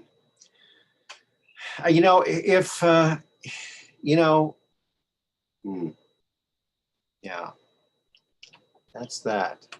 So there you go. Nice little ambush joke, huh? You never know when it's going to happen. But and you think you'd be prepared for it, but no. You get me all the time. Yeah. You're doing those, and all of a sudden you don't even know jokes coming in, and wham. And then everybody's smiling. That's the goal, friends. You got to make help to people to smile. Turn that frown upside down. Smile. Smile. Now, was your dad good at ambush jokes? Or? No, my dad he renamed everything. He had his own names for everything. Like he'd be looking for his magnifying glass. He'd say, "Has anybody seen my magnificent glass?" He called it his magnificent glass. And he had different names for, of course, all the football teams had different names. Hey, Dad, who are the Vikings playing today? They're playing the Gigantics. The Giants. He called them the Gigantics. Yeah. So he had different names for everything. That was his kind of fun way of word plays, funny word plays. What? Remember that recent football game with the Jets and the Giants? I don't remember, Jets and Giants or something. I don't remember. And the wave went around the arena with the F Biden.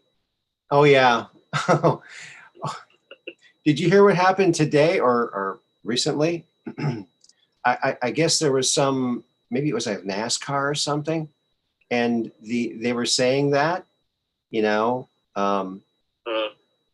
Biden's getting his name said at arenas all over the country. Wow, how famous he is now. Wow, how popular. Yeah. This shows how popular he is. Most popular president ever. Right. But yeah, the announcer thought he was saying good luck to one of the other guys. Like he thought it was, he misheard what they were saying. He was tragically wrong. He was wrong. It's funny how that just snapped up. I mean, wow. Could it be any more plain to everybody in the world that he didn't win? It can't. Right. It can't be any plainer when you get every single sporting event saying something. There's a really cool meme, a really funny meme. It's Biden sitting with Obama, and they're kind of like leaning forward, and Biden says, "That's kind of neat. Everybody wants to have sex with me," and Obama says, "That's not what they mean by that, Joe." Oh man, so out of touch. Oh, but yeah, which just goes to show you. I mean, I thought it would be Biden, Obama, and him sitting on a bench, and Obama says, "What's that smell?" Oh yeah. And Biden says, "Could you check my diaper?" Yeah. Yikes. Yeah. Yeah. I just, it's bizarre that this is happening. It's just weird. It's weird, but yeah, the whole world knows that Trump won, of course, and it's going to have to be played out in these courts. And the very first court case might flip it, because the Constitution says fraud vitiates everything. So fraud vitiates everything. Well, I think it's going to get a whole lot worse before it just turns around. I think it's waking.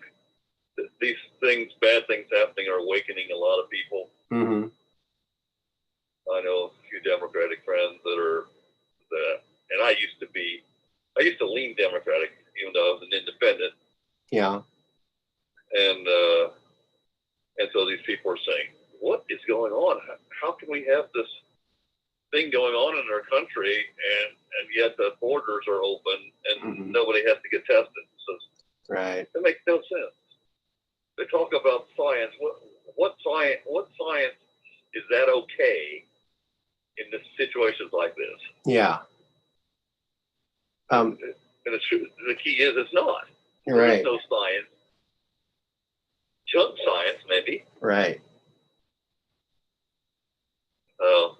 I heard it. So it's waking people up. Yeah, I heard Ted Cruz on a video today talking about stuff that this person wrote who was trying to get nominated, I think the Attorney General of Massachusetts, maybe, or something, some high position, I think in Massachusetts.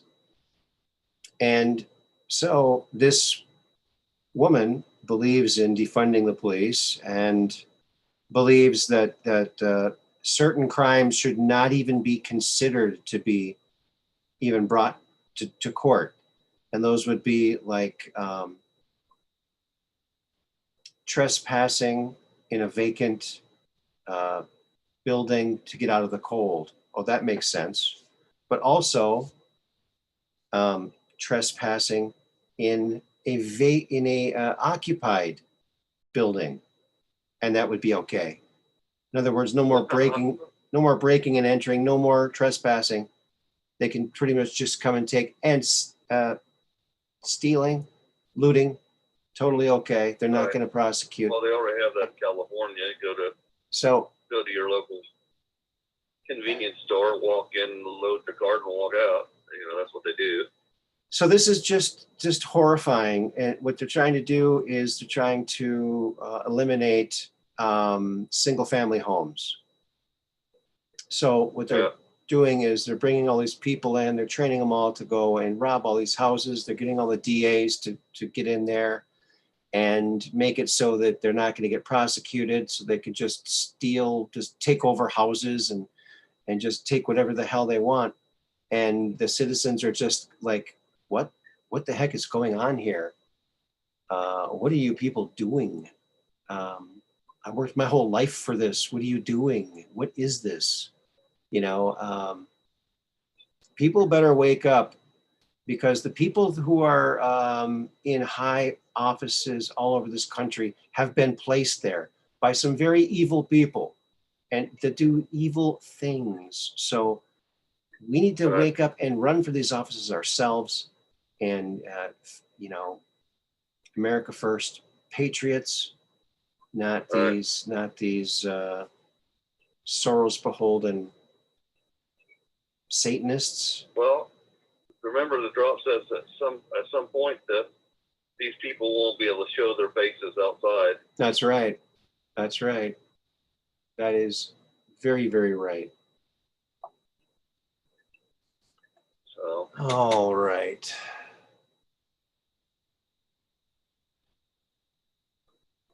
Oh, how about something beautiful? You want to look at something beautiful?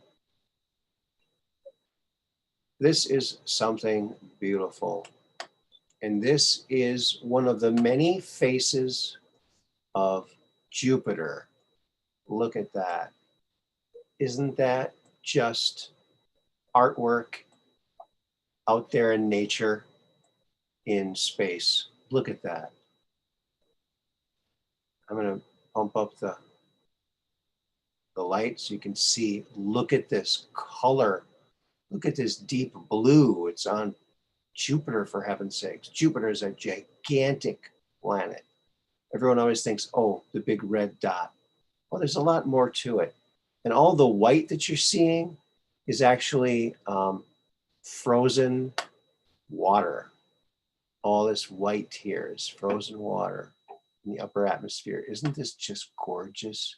You could just frame this and it would be art. It is art. It's just unbelievable.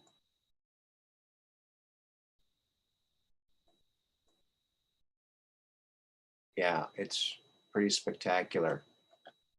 So we'll leave that up there for a while. I think that's just great. Yeah, and there's another picture of Jupiter I want to show you. It's so interesting. It's like if you were coming up on Jupiter in your spaceship and you just saw it visually, you go, whoa, there's got to be life down there. Look, it's blue. Look at that. Maybe it's water, right? Well, there's water vapor here, but there's also all kinds of other stuff churning around. Well, this is a family-friendly show, so don't be showing pictures of any farther out planet. Oh. Oh, you mean like the one that starts with the big letter U, huh? Yep. Yeah. Don't be showing pictures of you. Looks like ribbon embroidery. Yeah, Kelly George. It does look beautiful. It just looks beautiful. It's now I don't know if you can see it, Max. Can you see it or not? No, not right now. Okay. Well, maybe you can watch it. Computer on, so maybe you can watch it on the rerun. That's the thing too, friends. If you have a friend that, hello, CJ. If you have a friend that might want to see some of this stuff, send it to them. We had 25 likes so far. Thank you so much. Thank you for liking, sharing, subscribing, and hitting the bell so you get notified. We do shows Monday, Wednesday, Friday nights, and one of the nights in the weekend, or maybe more. And this is our weekend show. So here we are. We're doing it. And yeah, so I want to show you another picture of Jupiter. That if you were looking at this in space, coming up on it, you'd probably think it was an Earth-like planet.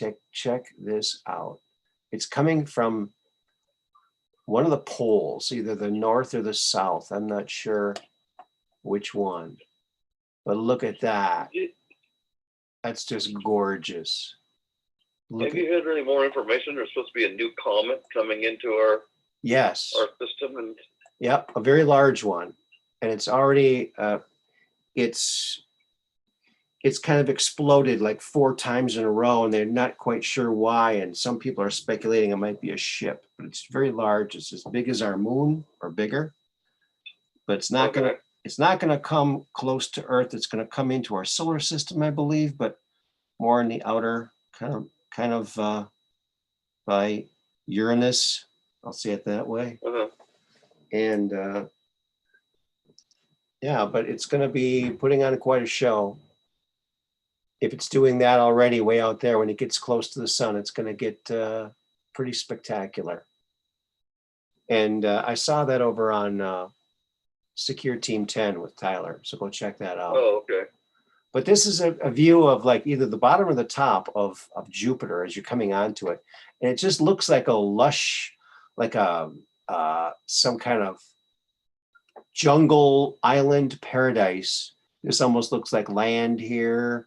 It's kind of brown and a lot of ocean, but of course it's not ocean. It's the upper atmosphere that's looking blue in this angle of Jupiter from the bottom. It's just beautiful. It's just gorgeous. I mean, it's just breathtaking. I mean, the astronauts must be like just sitting at the window going, oh my God, that's so cool. Look at that thing. There was supposed to be this great report on a website that David Wilcock gave. This report is from the Defense Intelligence Agency, DIA. Yeah. It's supposed to be like 134 pages, I can't remember. And it was supposed to be all about the technology. It's very technical. It's all about the information they found out about alien craft during retrievals. Yeah. Well, I went to the site. The site is what gosh, I'm trying to remember now. I can't remember. Now that I'm saying this, I can't remember. UFOexplorations.com. Okay. And I went looking for it, and I couldn't find it. So if anybody out there finds it, let us know so that we can give you an email and have you send it or something. So I want to read that. So far I haven't been able to find it. I don't know if UFOexploration.com. UFOexplorations plural. Okay. .com.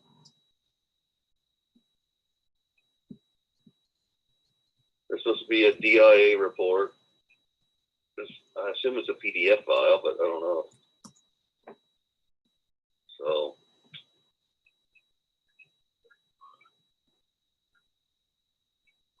but I figure it's got to be a good report because it's going to have technical details about. Here it is. Einstein's secret trip to view Roswell UFO revealed in taped confession. Is that what it is? No, it's supposed to be a report from DIA. Well, that's just the lead story they got on here, I guess. Right. And there's some stuff about nitinol, which I think are excerpts from that report.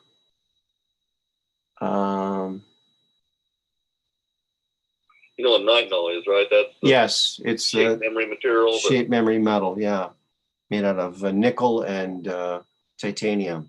Nickel titanium, yeah. Yeah. Yep, and I've seen motors that they've made.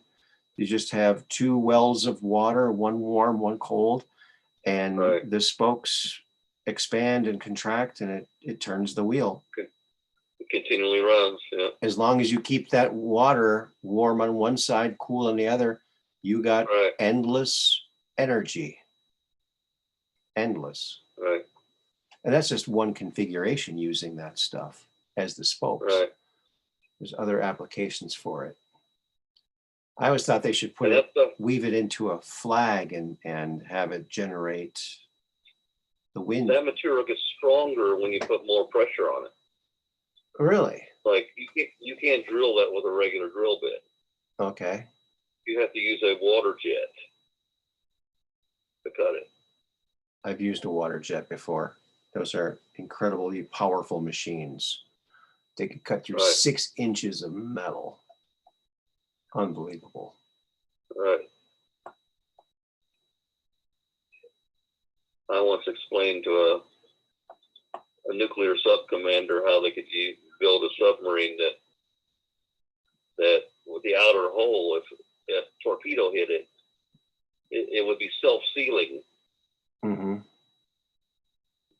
And it's supersonic speed, the rate at which it seals itself. Mm-hmm. So as long as you have an inner hull to protect you, you know, the outer hull could seal itself. Mm-hmm. Yeah, interesting. So there's some great patents out there related to that. How the perfect seal for in space, actually. Yeah. They talked about using it in space. Like one of the perfect bearing materials, I think, was used at. So. Okay. A lot of cool patents related to that. I used to go to all the talks I could on that. There's some phenomenal, interesting things going on with that material. Yes. That always fascinated when me. It changes its shape, when it springs back to its regular shape, mm-hmm. They've actually measured the speed at which that's done, and it makes a sound because it's supersonic. Its shockwave is very intense. Wow. And they were looking, there's people looking at it from, it might be one of those mundane processes that generate high energy, like I was telling you about the X-ray, portable X-ray machine mm-hmm. made from tape unwinding. Mm-hmm. Right. Interesting. So they made a new, for space use, they made gas cylinders that instead of holding 2,500 pounds pressure, they'll hold 4,000 pounds pressure. Yeah. And instead of nickel titanium alloy, it's titanium aluminide alloy. Okay. And so it's a similar thing, though. It gets stronger with higher pressure. Okay. Wow. And so, of course, if you can go carry cylinders of 4,000 pounds, you can carry much more gas mm-hmm. into space. with a single cylinder. So, all right. I once talked to a government scientist one time about that. He says, "How do you know that?" He says, "Anybody who studies this thing, it seems to be pretty obvious." He says, "No, that's not obvious at all. How do you know that?" I mean, I didn't look it up somewhere. I mean, I had run across it. I didn't even remember where I ran across it. Says, "We thought that was our great secret." Well, it's not a secret. If I ran across it, it wasn't a secret, you know? Mm-hmm. Of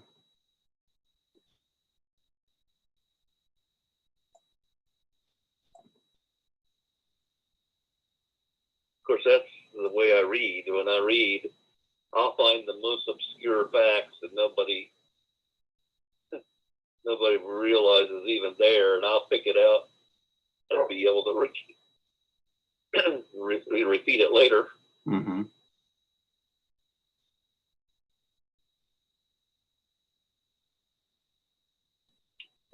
I believe that if you're a scientist and you want to create things, what you do is tell yourself, I don't know how, but I'm going to find this, whatever it is you want to find. And you keep telling yourself that, and you just wait. What happens, all of a sudden, things will appear like right before your eyes.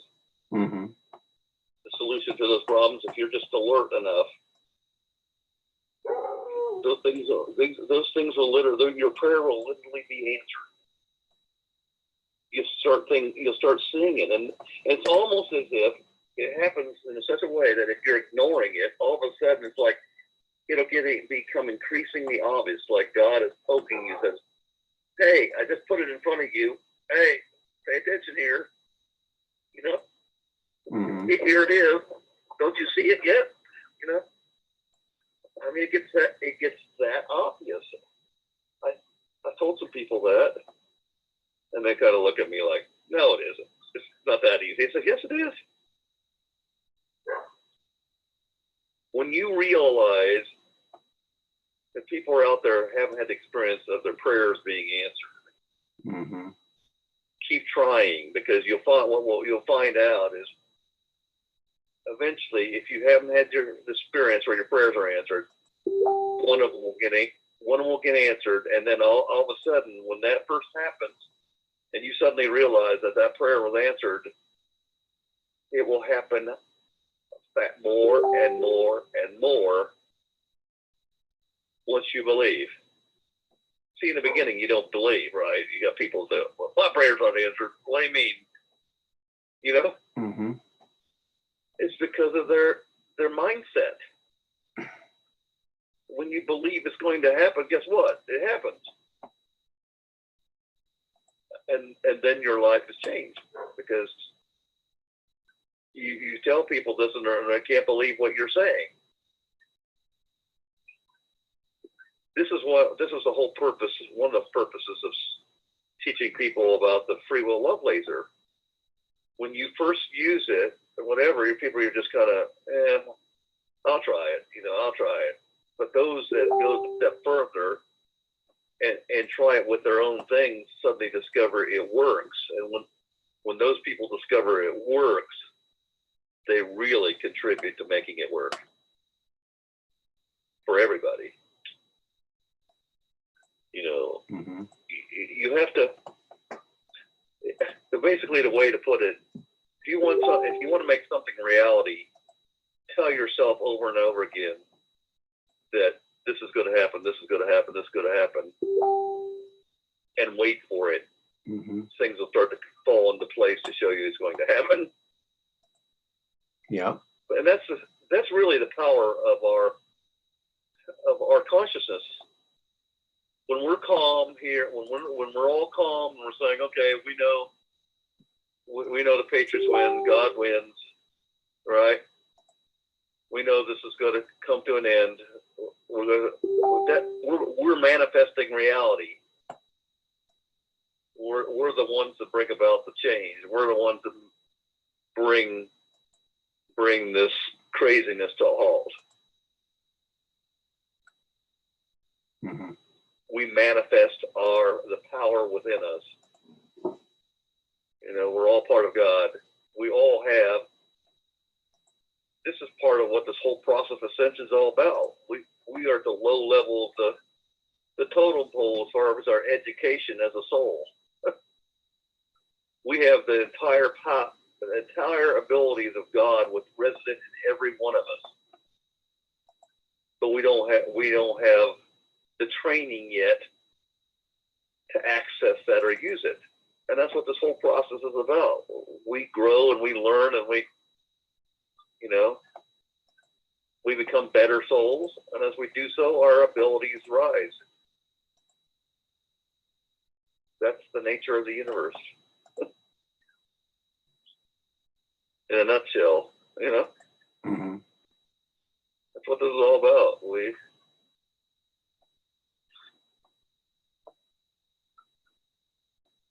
That's the power of prayer. That is the power of the placebo effect. Mm-hmm. This is me in a nutshell. Help! I'm in a nutshell. I can't get out. That's stolen from Austin Powers. That was the Austin Powers joke. Oh, I heard a bad joke. It was on this is a bad dad joke. It's on Let's Make a Deal the other day. Oh, must be a good one. Dr. Wayne Brady, he's playing, he's waiting for somebody to make a decision. He's telling the story. I'm Dr. Wayne Brady. He says, I've got this new product. It's an energy snack. It's got pecans in it. It's got walnuts. It's got peanuts in it. It's got Brazil nuts. It says, and I call it nothing but energy. And it takes a second for you to realize, it's like, I can't believe you just said that. That's funny. Nothing but energy. It's pretty awful. Yeah. But funny. Anyway. I couldn't believe you said that, though, Mm-hmm.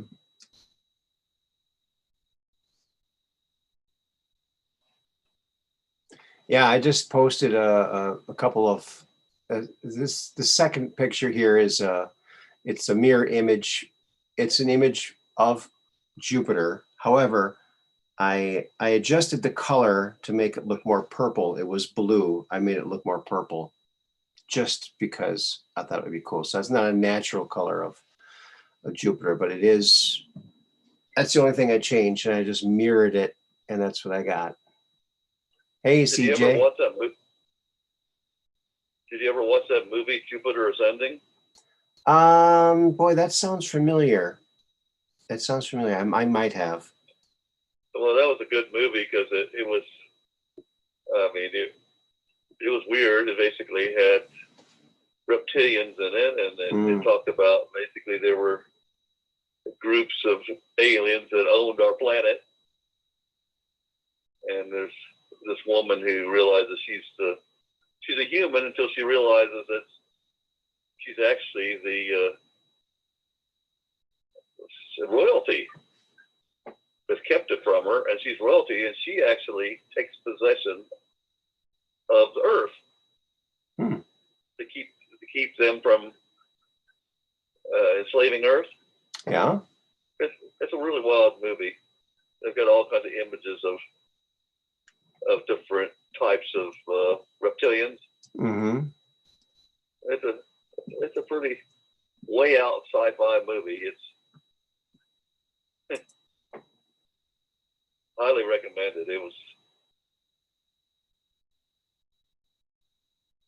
It's one of those movies you got to watch it more than one time, because the first time you watch it, you're blown away by some of the special effects, and you're not catching all the little things that are going on. That it's kind of like Disclosure, going on in this movie. Huh. Interesting. Someday, you know what? I'm gonna play around with this. Because this is a very interesting art form where you take a picture and you duplicate it, then reverse it, then halftone it, then you can move it back and forth and get all sorts of separate pictures from that one picture, all different, but with the same color scheme. And you get all kinds of very interesting things that pop up, very organic. You mean like that they did at the back of Mad Magazine? No. This is so like I take images really of anything of a let's say it's a nebula, a space nebula. You take that picture and you duplicate it, and then you reverse it. So you reverse the picture. So if it's like yellow on the right side and blue on the left side, you reverse it, and those are exactly opposite. Okay. And then you half tone it so you can see through it. And what that does is and as you move it from side to side, you get all these symmetrical patterns that show up in completely different images emerge. And you can literally make hundreds of different art pieces from one picture. And each one is completely different, and but yet sort of in the same family. So I want to do that on one of these shows. I'm going to practice doing that on my art program, Inkscape, because that's great program. Yeah, very powerful, free program. Everybody should grab that. All right. Free program, Inkscape. That's what I do all my stuff in, Inkscape. I used to do Adobe Illustrator, and I loved Adobe Illustrator, and I wouldn't use anything but Adobe Illustrator. But now I use only Inkscape because it's better and it's free, and you never lose it. If you miss a payment, you don't have a payment. I mean, right? Because with Adobe now you can't even own it; you have to keep renting it. Okay, that's just stupid. That is stupid. So that's why Inkscape rocks. It's free, does everything that Adobe does, but does it better, I think. I find myself, when I'm drawing on there, I can draw quicker on Inkscape than I can in Adobe Illustrator. It's just more user-friendly.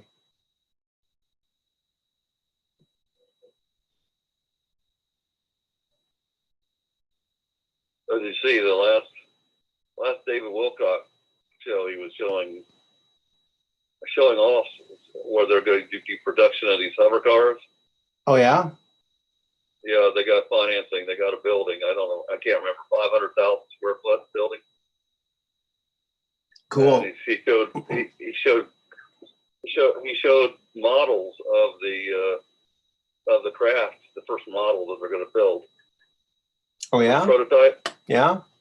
He says the estimated time for first prototype is 1 year. Wow. So he's serious about this. He's really moving along. He told a little bit about his position. He's on the board of directors. He told about this guy, Ben, who's the main technical person that's an aerospace engineer. Mm-hmm. And this guy's got radical new jet engines that they're also going to try to market. They're in negotiations to sell to different militaries around the world. Mm-hmm. But as a way to get more funding, right? Mm-hmm. So, but he's very serious. It's pretty interesting stuff, you know. He's sharing some of that. He says, I can't share a lot of this, but I can share some of it. So just to show you that it is real. I've been talking about this for a long time, but it is in fact real, you know. Mm-hmm. Wow. In case you thought I was just spouting my mouth, he says, you know. So it's pretty interesting. Mm-hmm. I have to admit, it's pretty exciting to listen to it. So yeah, he's interesting. I was listening to him earlier today, and I thought, well, I actually made it. I couldn't believe it. I actually made his last show was 4.5 hours. Oh my goodness. I actually made it through the whole thing without falling asleep. Usually, I have to listen to it 3 times before I get to everything. Right. Because I'll fall asleep and then wake up near the end, and then that happens a couple times, and finally I get to hear it all. Mm-hmm. And that's pretty awful when you take a 3-hour show and you actually end up taking 9 hours because you've watched it 3 times. Yeah, that's you want to try to avoid that. I just put up another picture, another one of those mirror pictures. This one was made from a Hubble telescope picture of a nebula, a space nebula. And you just did the same thing, duplicate it, reverse it, and then you can make a bunch of pictures out of it. And you get all these really cool things popping up. And you can do it with pictures of clouds, anything that's organic looking, and you can get some really beautiful images. It's just really amazing.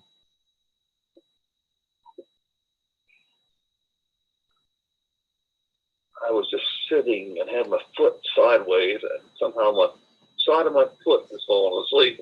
Uh-oh. It'll keep you up all night then. Hate that one. It's like pins and needles at the moment, when you first discover it. It's like, sure, yeah. Gotta get up and run around a little bit. And fall flat on my face. Yeah. You ever done that? You get out of bed and your legs asleep, and of course the first step and you're on the floor. Oh no, that never happened to me. Oh, that's not pleasant at all. Oh gosh, I can imagine. Your legs asleep, and so it doesn't really work. Oh my. And so your first step is like flop. Yeah. I used to be able to sleep in a bunch of different positions, but now, as I get older, it's fewer and fewer positions that I can sleep in. I was waiting. I thought this was going to be a joke here. But no, that's just. I'm a little gun shy. You never know when you're going to get the dad joke. It's never. Yeah, it happens so often. You're like, and you always catch me unaware. I'm like, okay, is this one of them? Is this one of them? No. Well, wait, maybe no. No. You never know. You never know. I thought that was one of them. I was just waiting. Nope. Okay, I'm going to show you one that's. It's actually one that I did a little while ago, and it's before I cropped it, so you can see the two images and you can kind of see what it looks like before you crop it. Okay, so this is again, I took one picture of Jupiter, and okay, so all right, move this over here. So over here is the original picture, and it goes from here to here, okay? Then I flipped it, and you can see it here, and I half-toned it. But when it goes in front of the other picture, it creates these symmetrical designs. And as you move it back and forth, you get different things pop out. And now to finish this one off, I would go in and right to the edge here, and then hit crop, and that would crop it, and then you wouldn't see these on the side here, and it would look more like an image on its own. So let's just do that. There you go. So there it is. That's the end product of that exercise. And then you can always, pump up the color. You can crank the color up like that. You can play with the contrast, the brightness, of course. You can do anything you want, really, however you want it. And that's what it is. And you can create from things that are already there. You can create a beautiful work of art. So there you go.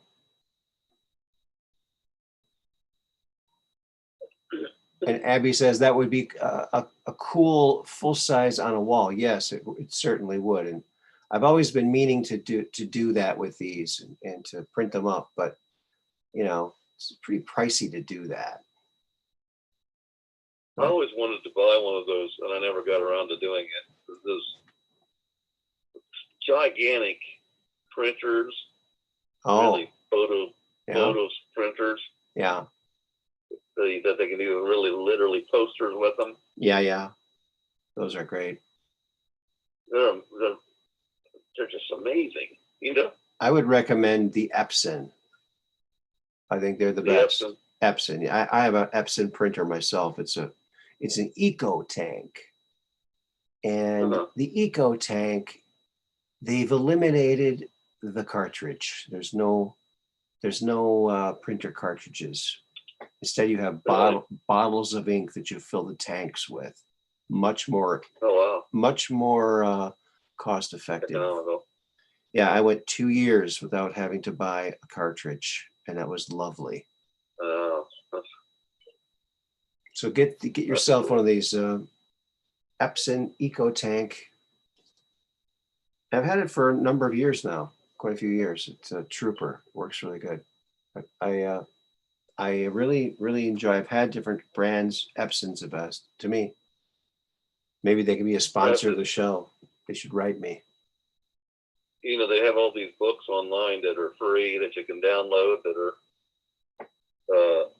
I have a digital library now for mostly technical books. Over 39,000 books now. Oh yeah. Yeah. Wow. On every technical subject, and some of them are very old books that people have put on digitized. Mm-hmm. Wow. You can get a bunch of them too. India puts all their books on the web. The problem is it's not in a format that you can download and use because it's like one page at a time. Mm-hmm.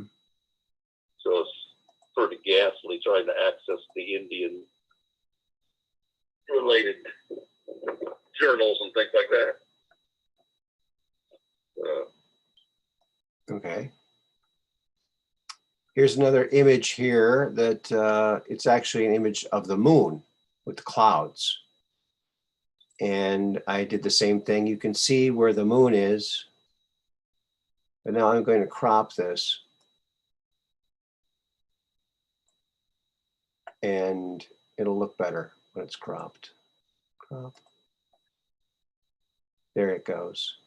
Now it looks like an image onto its own. So there it is. Another beautiful one. Let's see, crank up the color. Look at that color. You can just make it as vibrant as you want.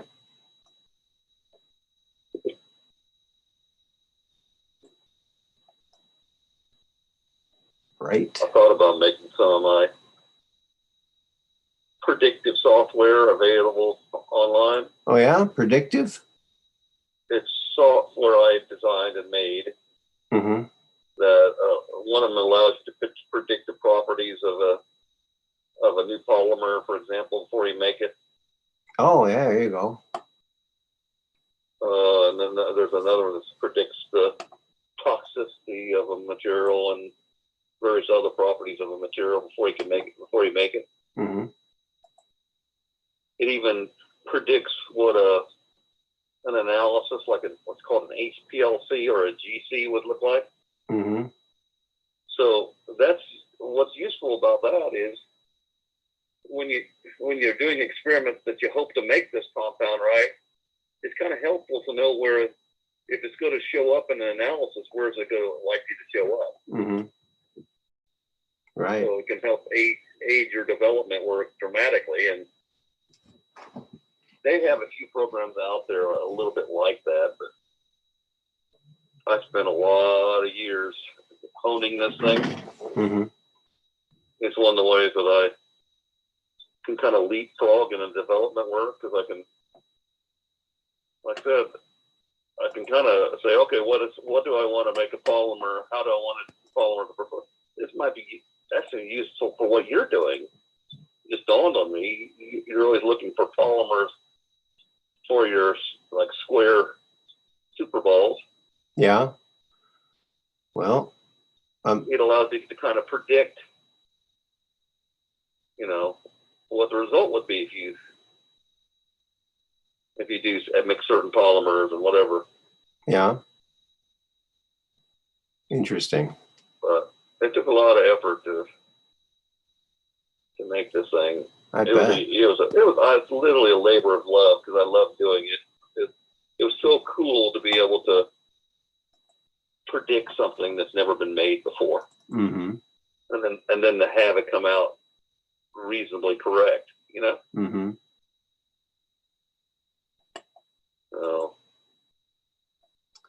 So that last picture I had up was from a picture of the moon just in the sky with the clouds around it. That's all it was. And there was a little bit of color and I pumped the color up. This one that I'm going to show you now is another beautiful picture that I got from Jupiter. And this came out of it. Look at that. Just wild stuff. So yeah, almost looks like American Indian type sort of art. It's beautiful. Beautiful stuff. Yeah, very interesting. Almost looks like a leather work, like tooled leather or something. Let's see what they think about this image. Yes, they would be cool on t-shirts. That's interesting, Mud Rabbit, because I had these on t-shirts on my other t-shirt shop, but they took it down on Teespring. So I'm going to get some of these back up on t-shirts again. So yeah, I just haven't put them over there yet. So I will be doing that. I'll definitely be doing that. So that's a pretty cool one. Hey, Ralph, how you doing? Looks like a skull with horns. Yeah, it kind of does. It looks very, Native American or some kind of native. Well, folks, it's past midnight. Do you think we should wrap this one up? Maybe we should. We're just looking at pictures and talking, having a good time, hanging out with all of our friends here. I want to thank everybody for being here. I also want to give a special thanks to Catherine Weiss, Kathy, who gave us a very generous super chat, which keeps the lights on here and keeps us rolling along so we can bring you more interesting images, thoughtful things to think about, and some good dad jokes too along the way. Yes, there is lots to see there, isn't there, Dark Brain? There sure is. And when you turn it, all of a sudden you got other things that you see. It's amazing how turning something can really change your perspective on it. It almost looks like a tattoo or something, doesn't it? Yeah, it's very, very interesting. I love those earth tones, those earthy colors. We'll pump them up a bit. There we go. Look at that. Again, this is from a picture from Jupiter. So look at all the beauty Jupiter can bring us. We would fry from the radiation just getting this close. So we'll never get this close unless we're, very shielded. Or if we go in our spirit form, because our spirit form is unaffected by radiation as far as I know. Nothing can affect it. They used to say that Jupiter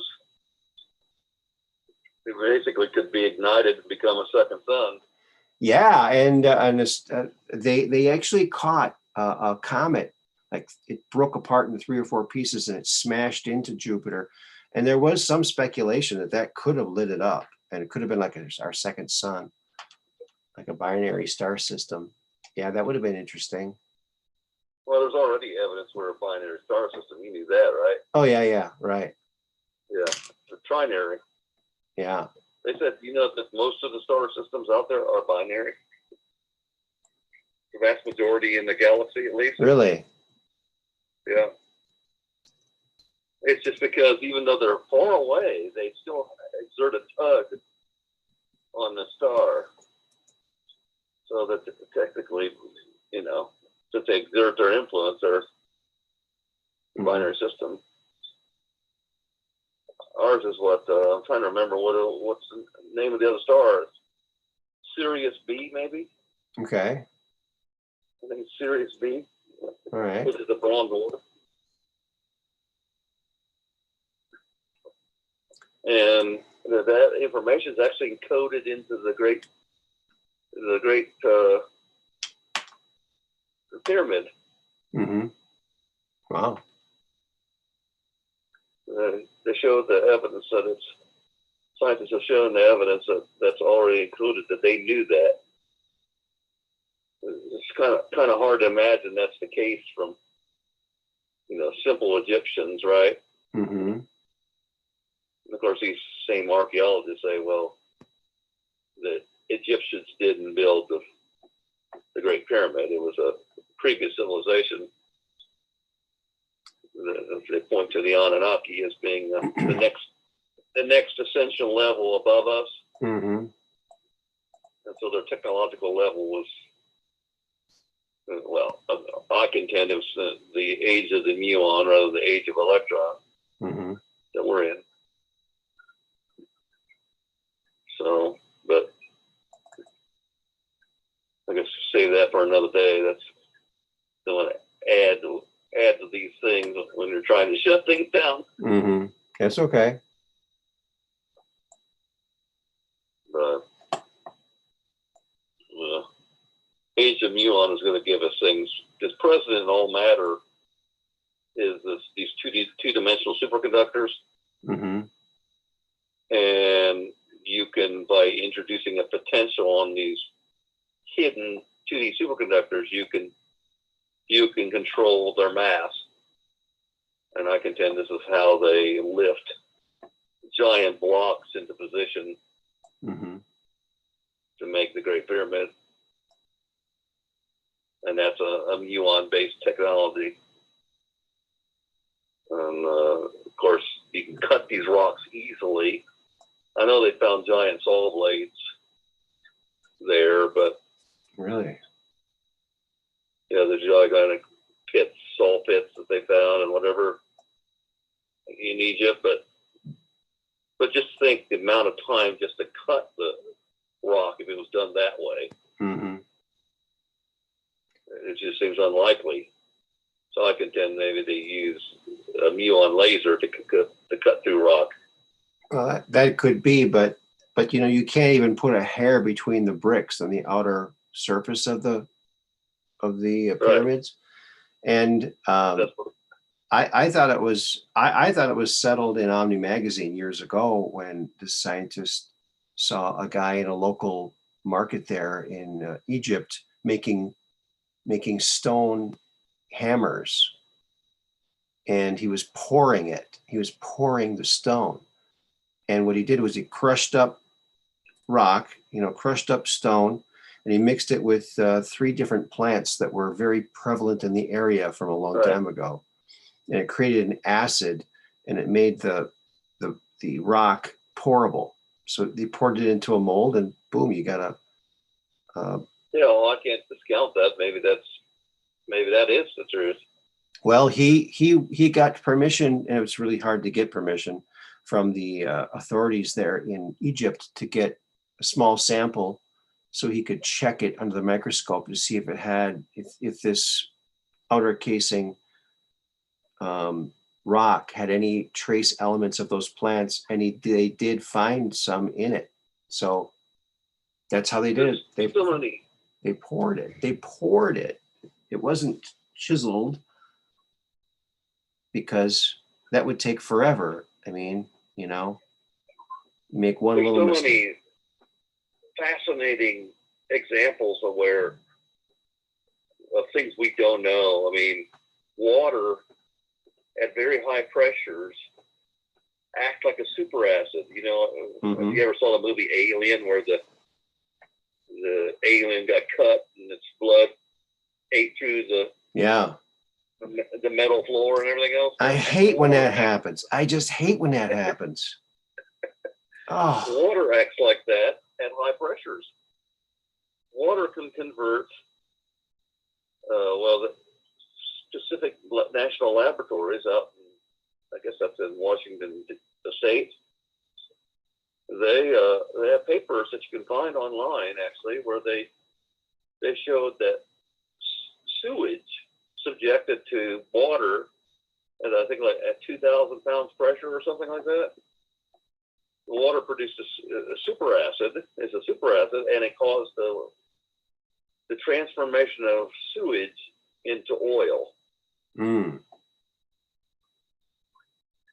And so they've confirmed, basically, so one of the processes by which, you know, vegetable matter or whatever plant matter could be converted into oil. Mm-hmm. It didn't require any special catalyst other than water. Wow. You know, so, but it's sort of amazing that water could do that. You know, water makes up so many things, and most of us. So, you know, Mm-hmm. you know, so there's a lot of basic things we just don't know yet. Of course. You know? Yeah. Incredible discoveries to be made. Mm-hmm. So, I mean, they know the spinnerets of a spider. I don't know how they know this, but it's published. The spinnerets of a spider produces 50,000 pounds pressure. How in the heck they know that, I don't know. But consider that example. Sort of water there is water somehow contributing to the formation of the spider silk? I don't know.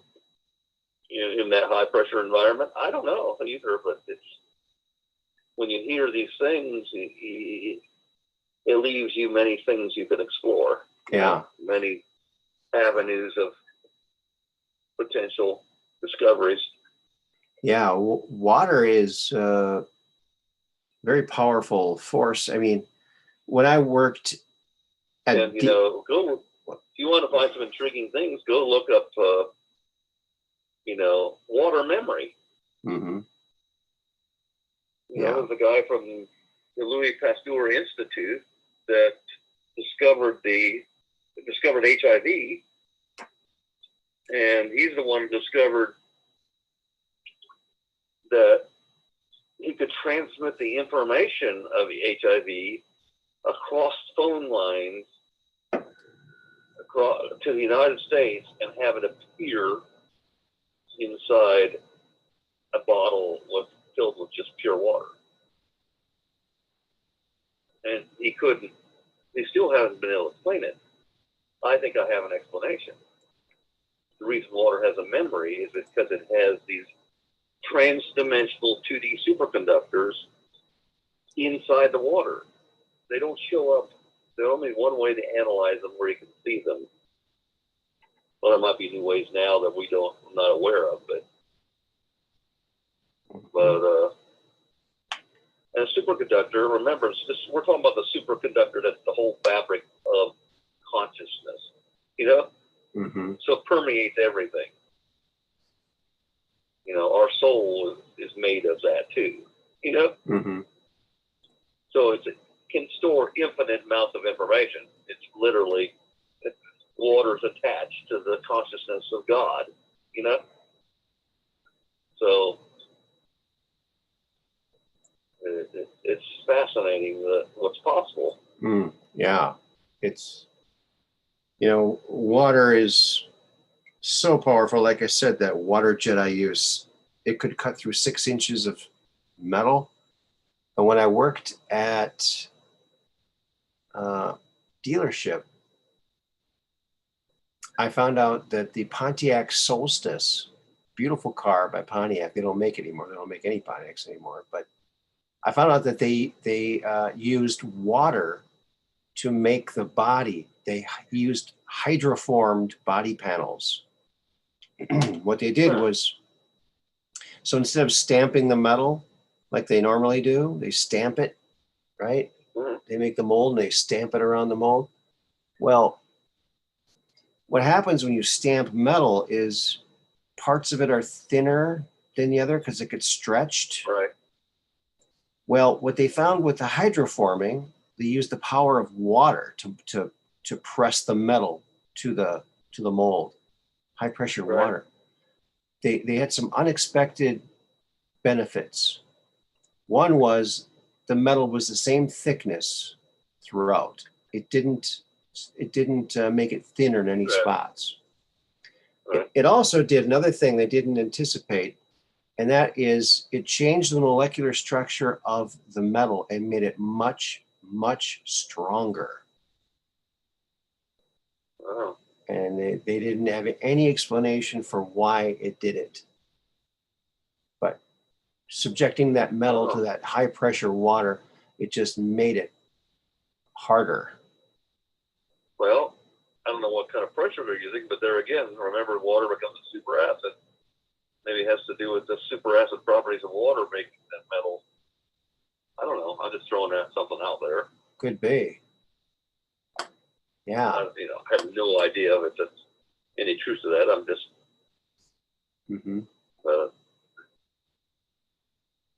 Wow, that's really interesting. So. Yeah. Well, everybody, I've been showing this last picture is another picture from Jupiter. It's made from one picture of Jupiter, and it's another one. Everyone's having fun saying what they think it looks like and finding different things. These are really fun to look at. A pair of garden shears at the bottom. Yeah, there you go.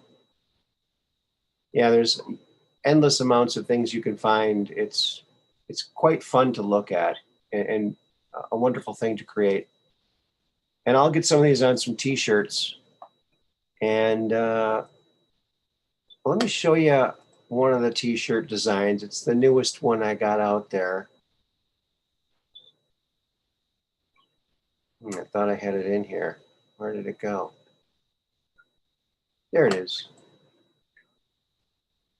Yes, folks, it's the love bugs. The love bugs. So if you have a sweetheart, you want to score some points, get the love bug hug for your loved one. Because, where is it? Is it on here? I'm not seeing it anywhere. Okay, I guess I have to go over here. There it is. It's on there. So that's the love bugs. And you can check out my merch shop and you get the love bug shirt. Those are little bugs I created. They live in Valentine Valley, and they have happiness there like crazy, lots of freedom and happiness. So spread the love, get the love bugs, do the love bug hug, and spread the love.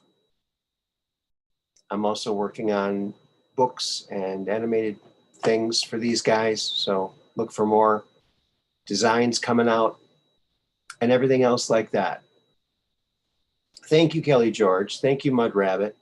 Thank you, Abby. And thank you, everybody, for contributing in the chat. And everyone's having fun today. So thank you. It's so fun to hang out with all you nice, super nice people. And Max, thank you so much for calling in. You're welcome. All right, we're going to put a cork on this one. We'll see you tomorrow night. 9 p.m. or 10 p.m. Central. So watch for us. Make sure you are subscribed and hit the notification bell so you get the big notice when we go live. So tomorrow night between 9 and 10, we'll be on the air, and join us. We'll be talking about disclosure and lots of other fun stuff. Maybe you might even laugh, and you might have a great time. You will have a great time. We always have fun together, folks. So thank you again, and thank you, Max, for calling in, and thank you, everybody. Remember, keep looking up, keep your cameras ready to take those UFO pictures, and then you can call into the Truth Quest. Remember, you're the Truth Questers. You're the ones. We're going to do this together. Peace in.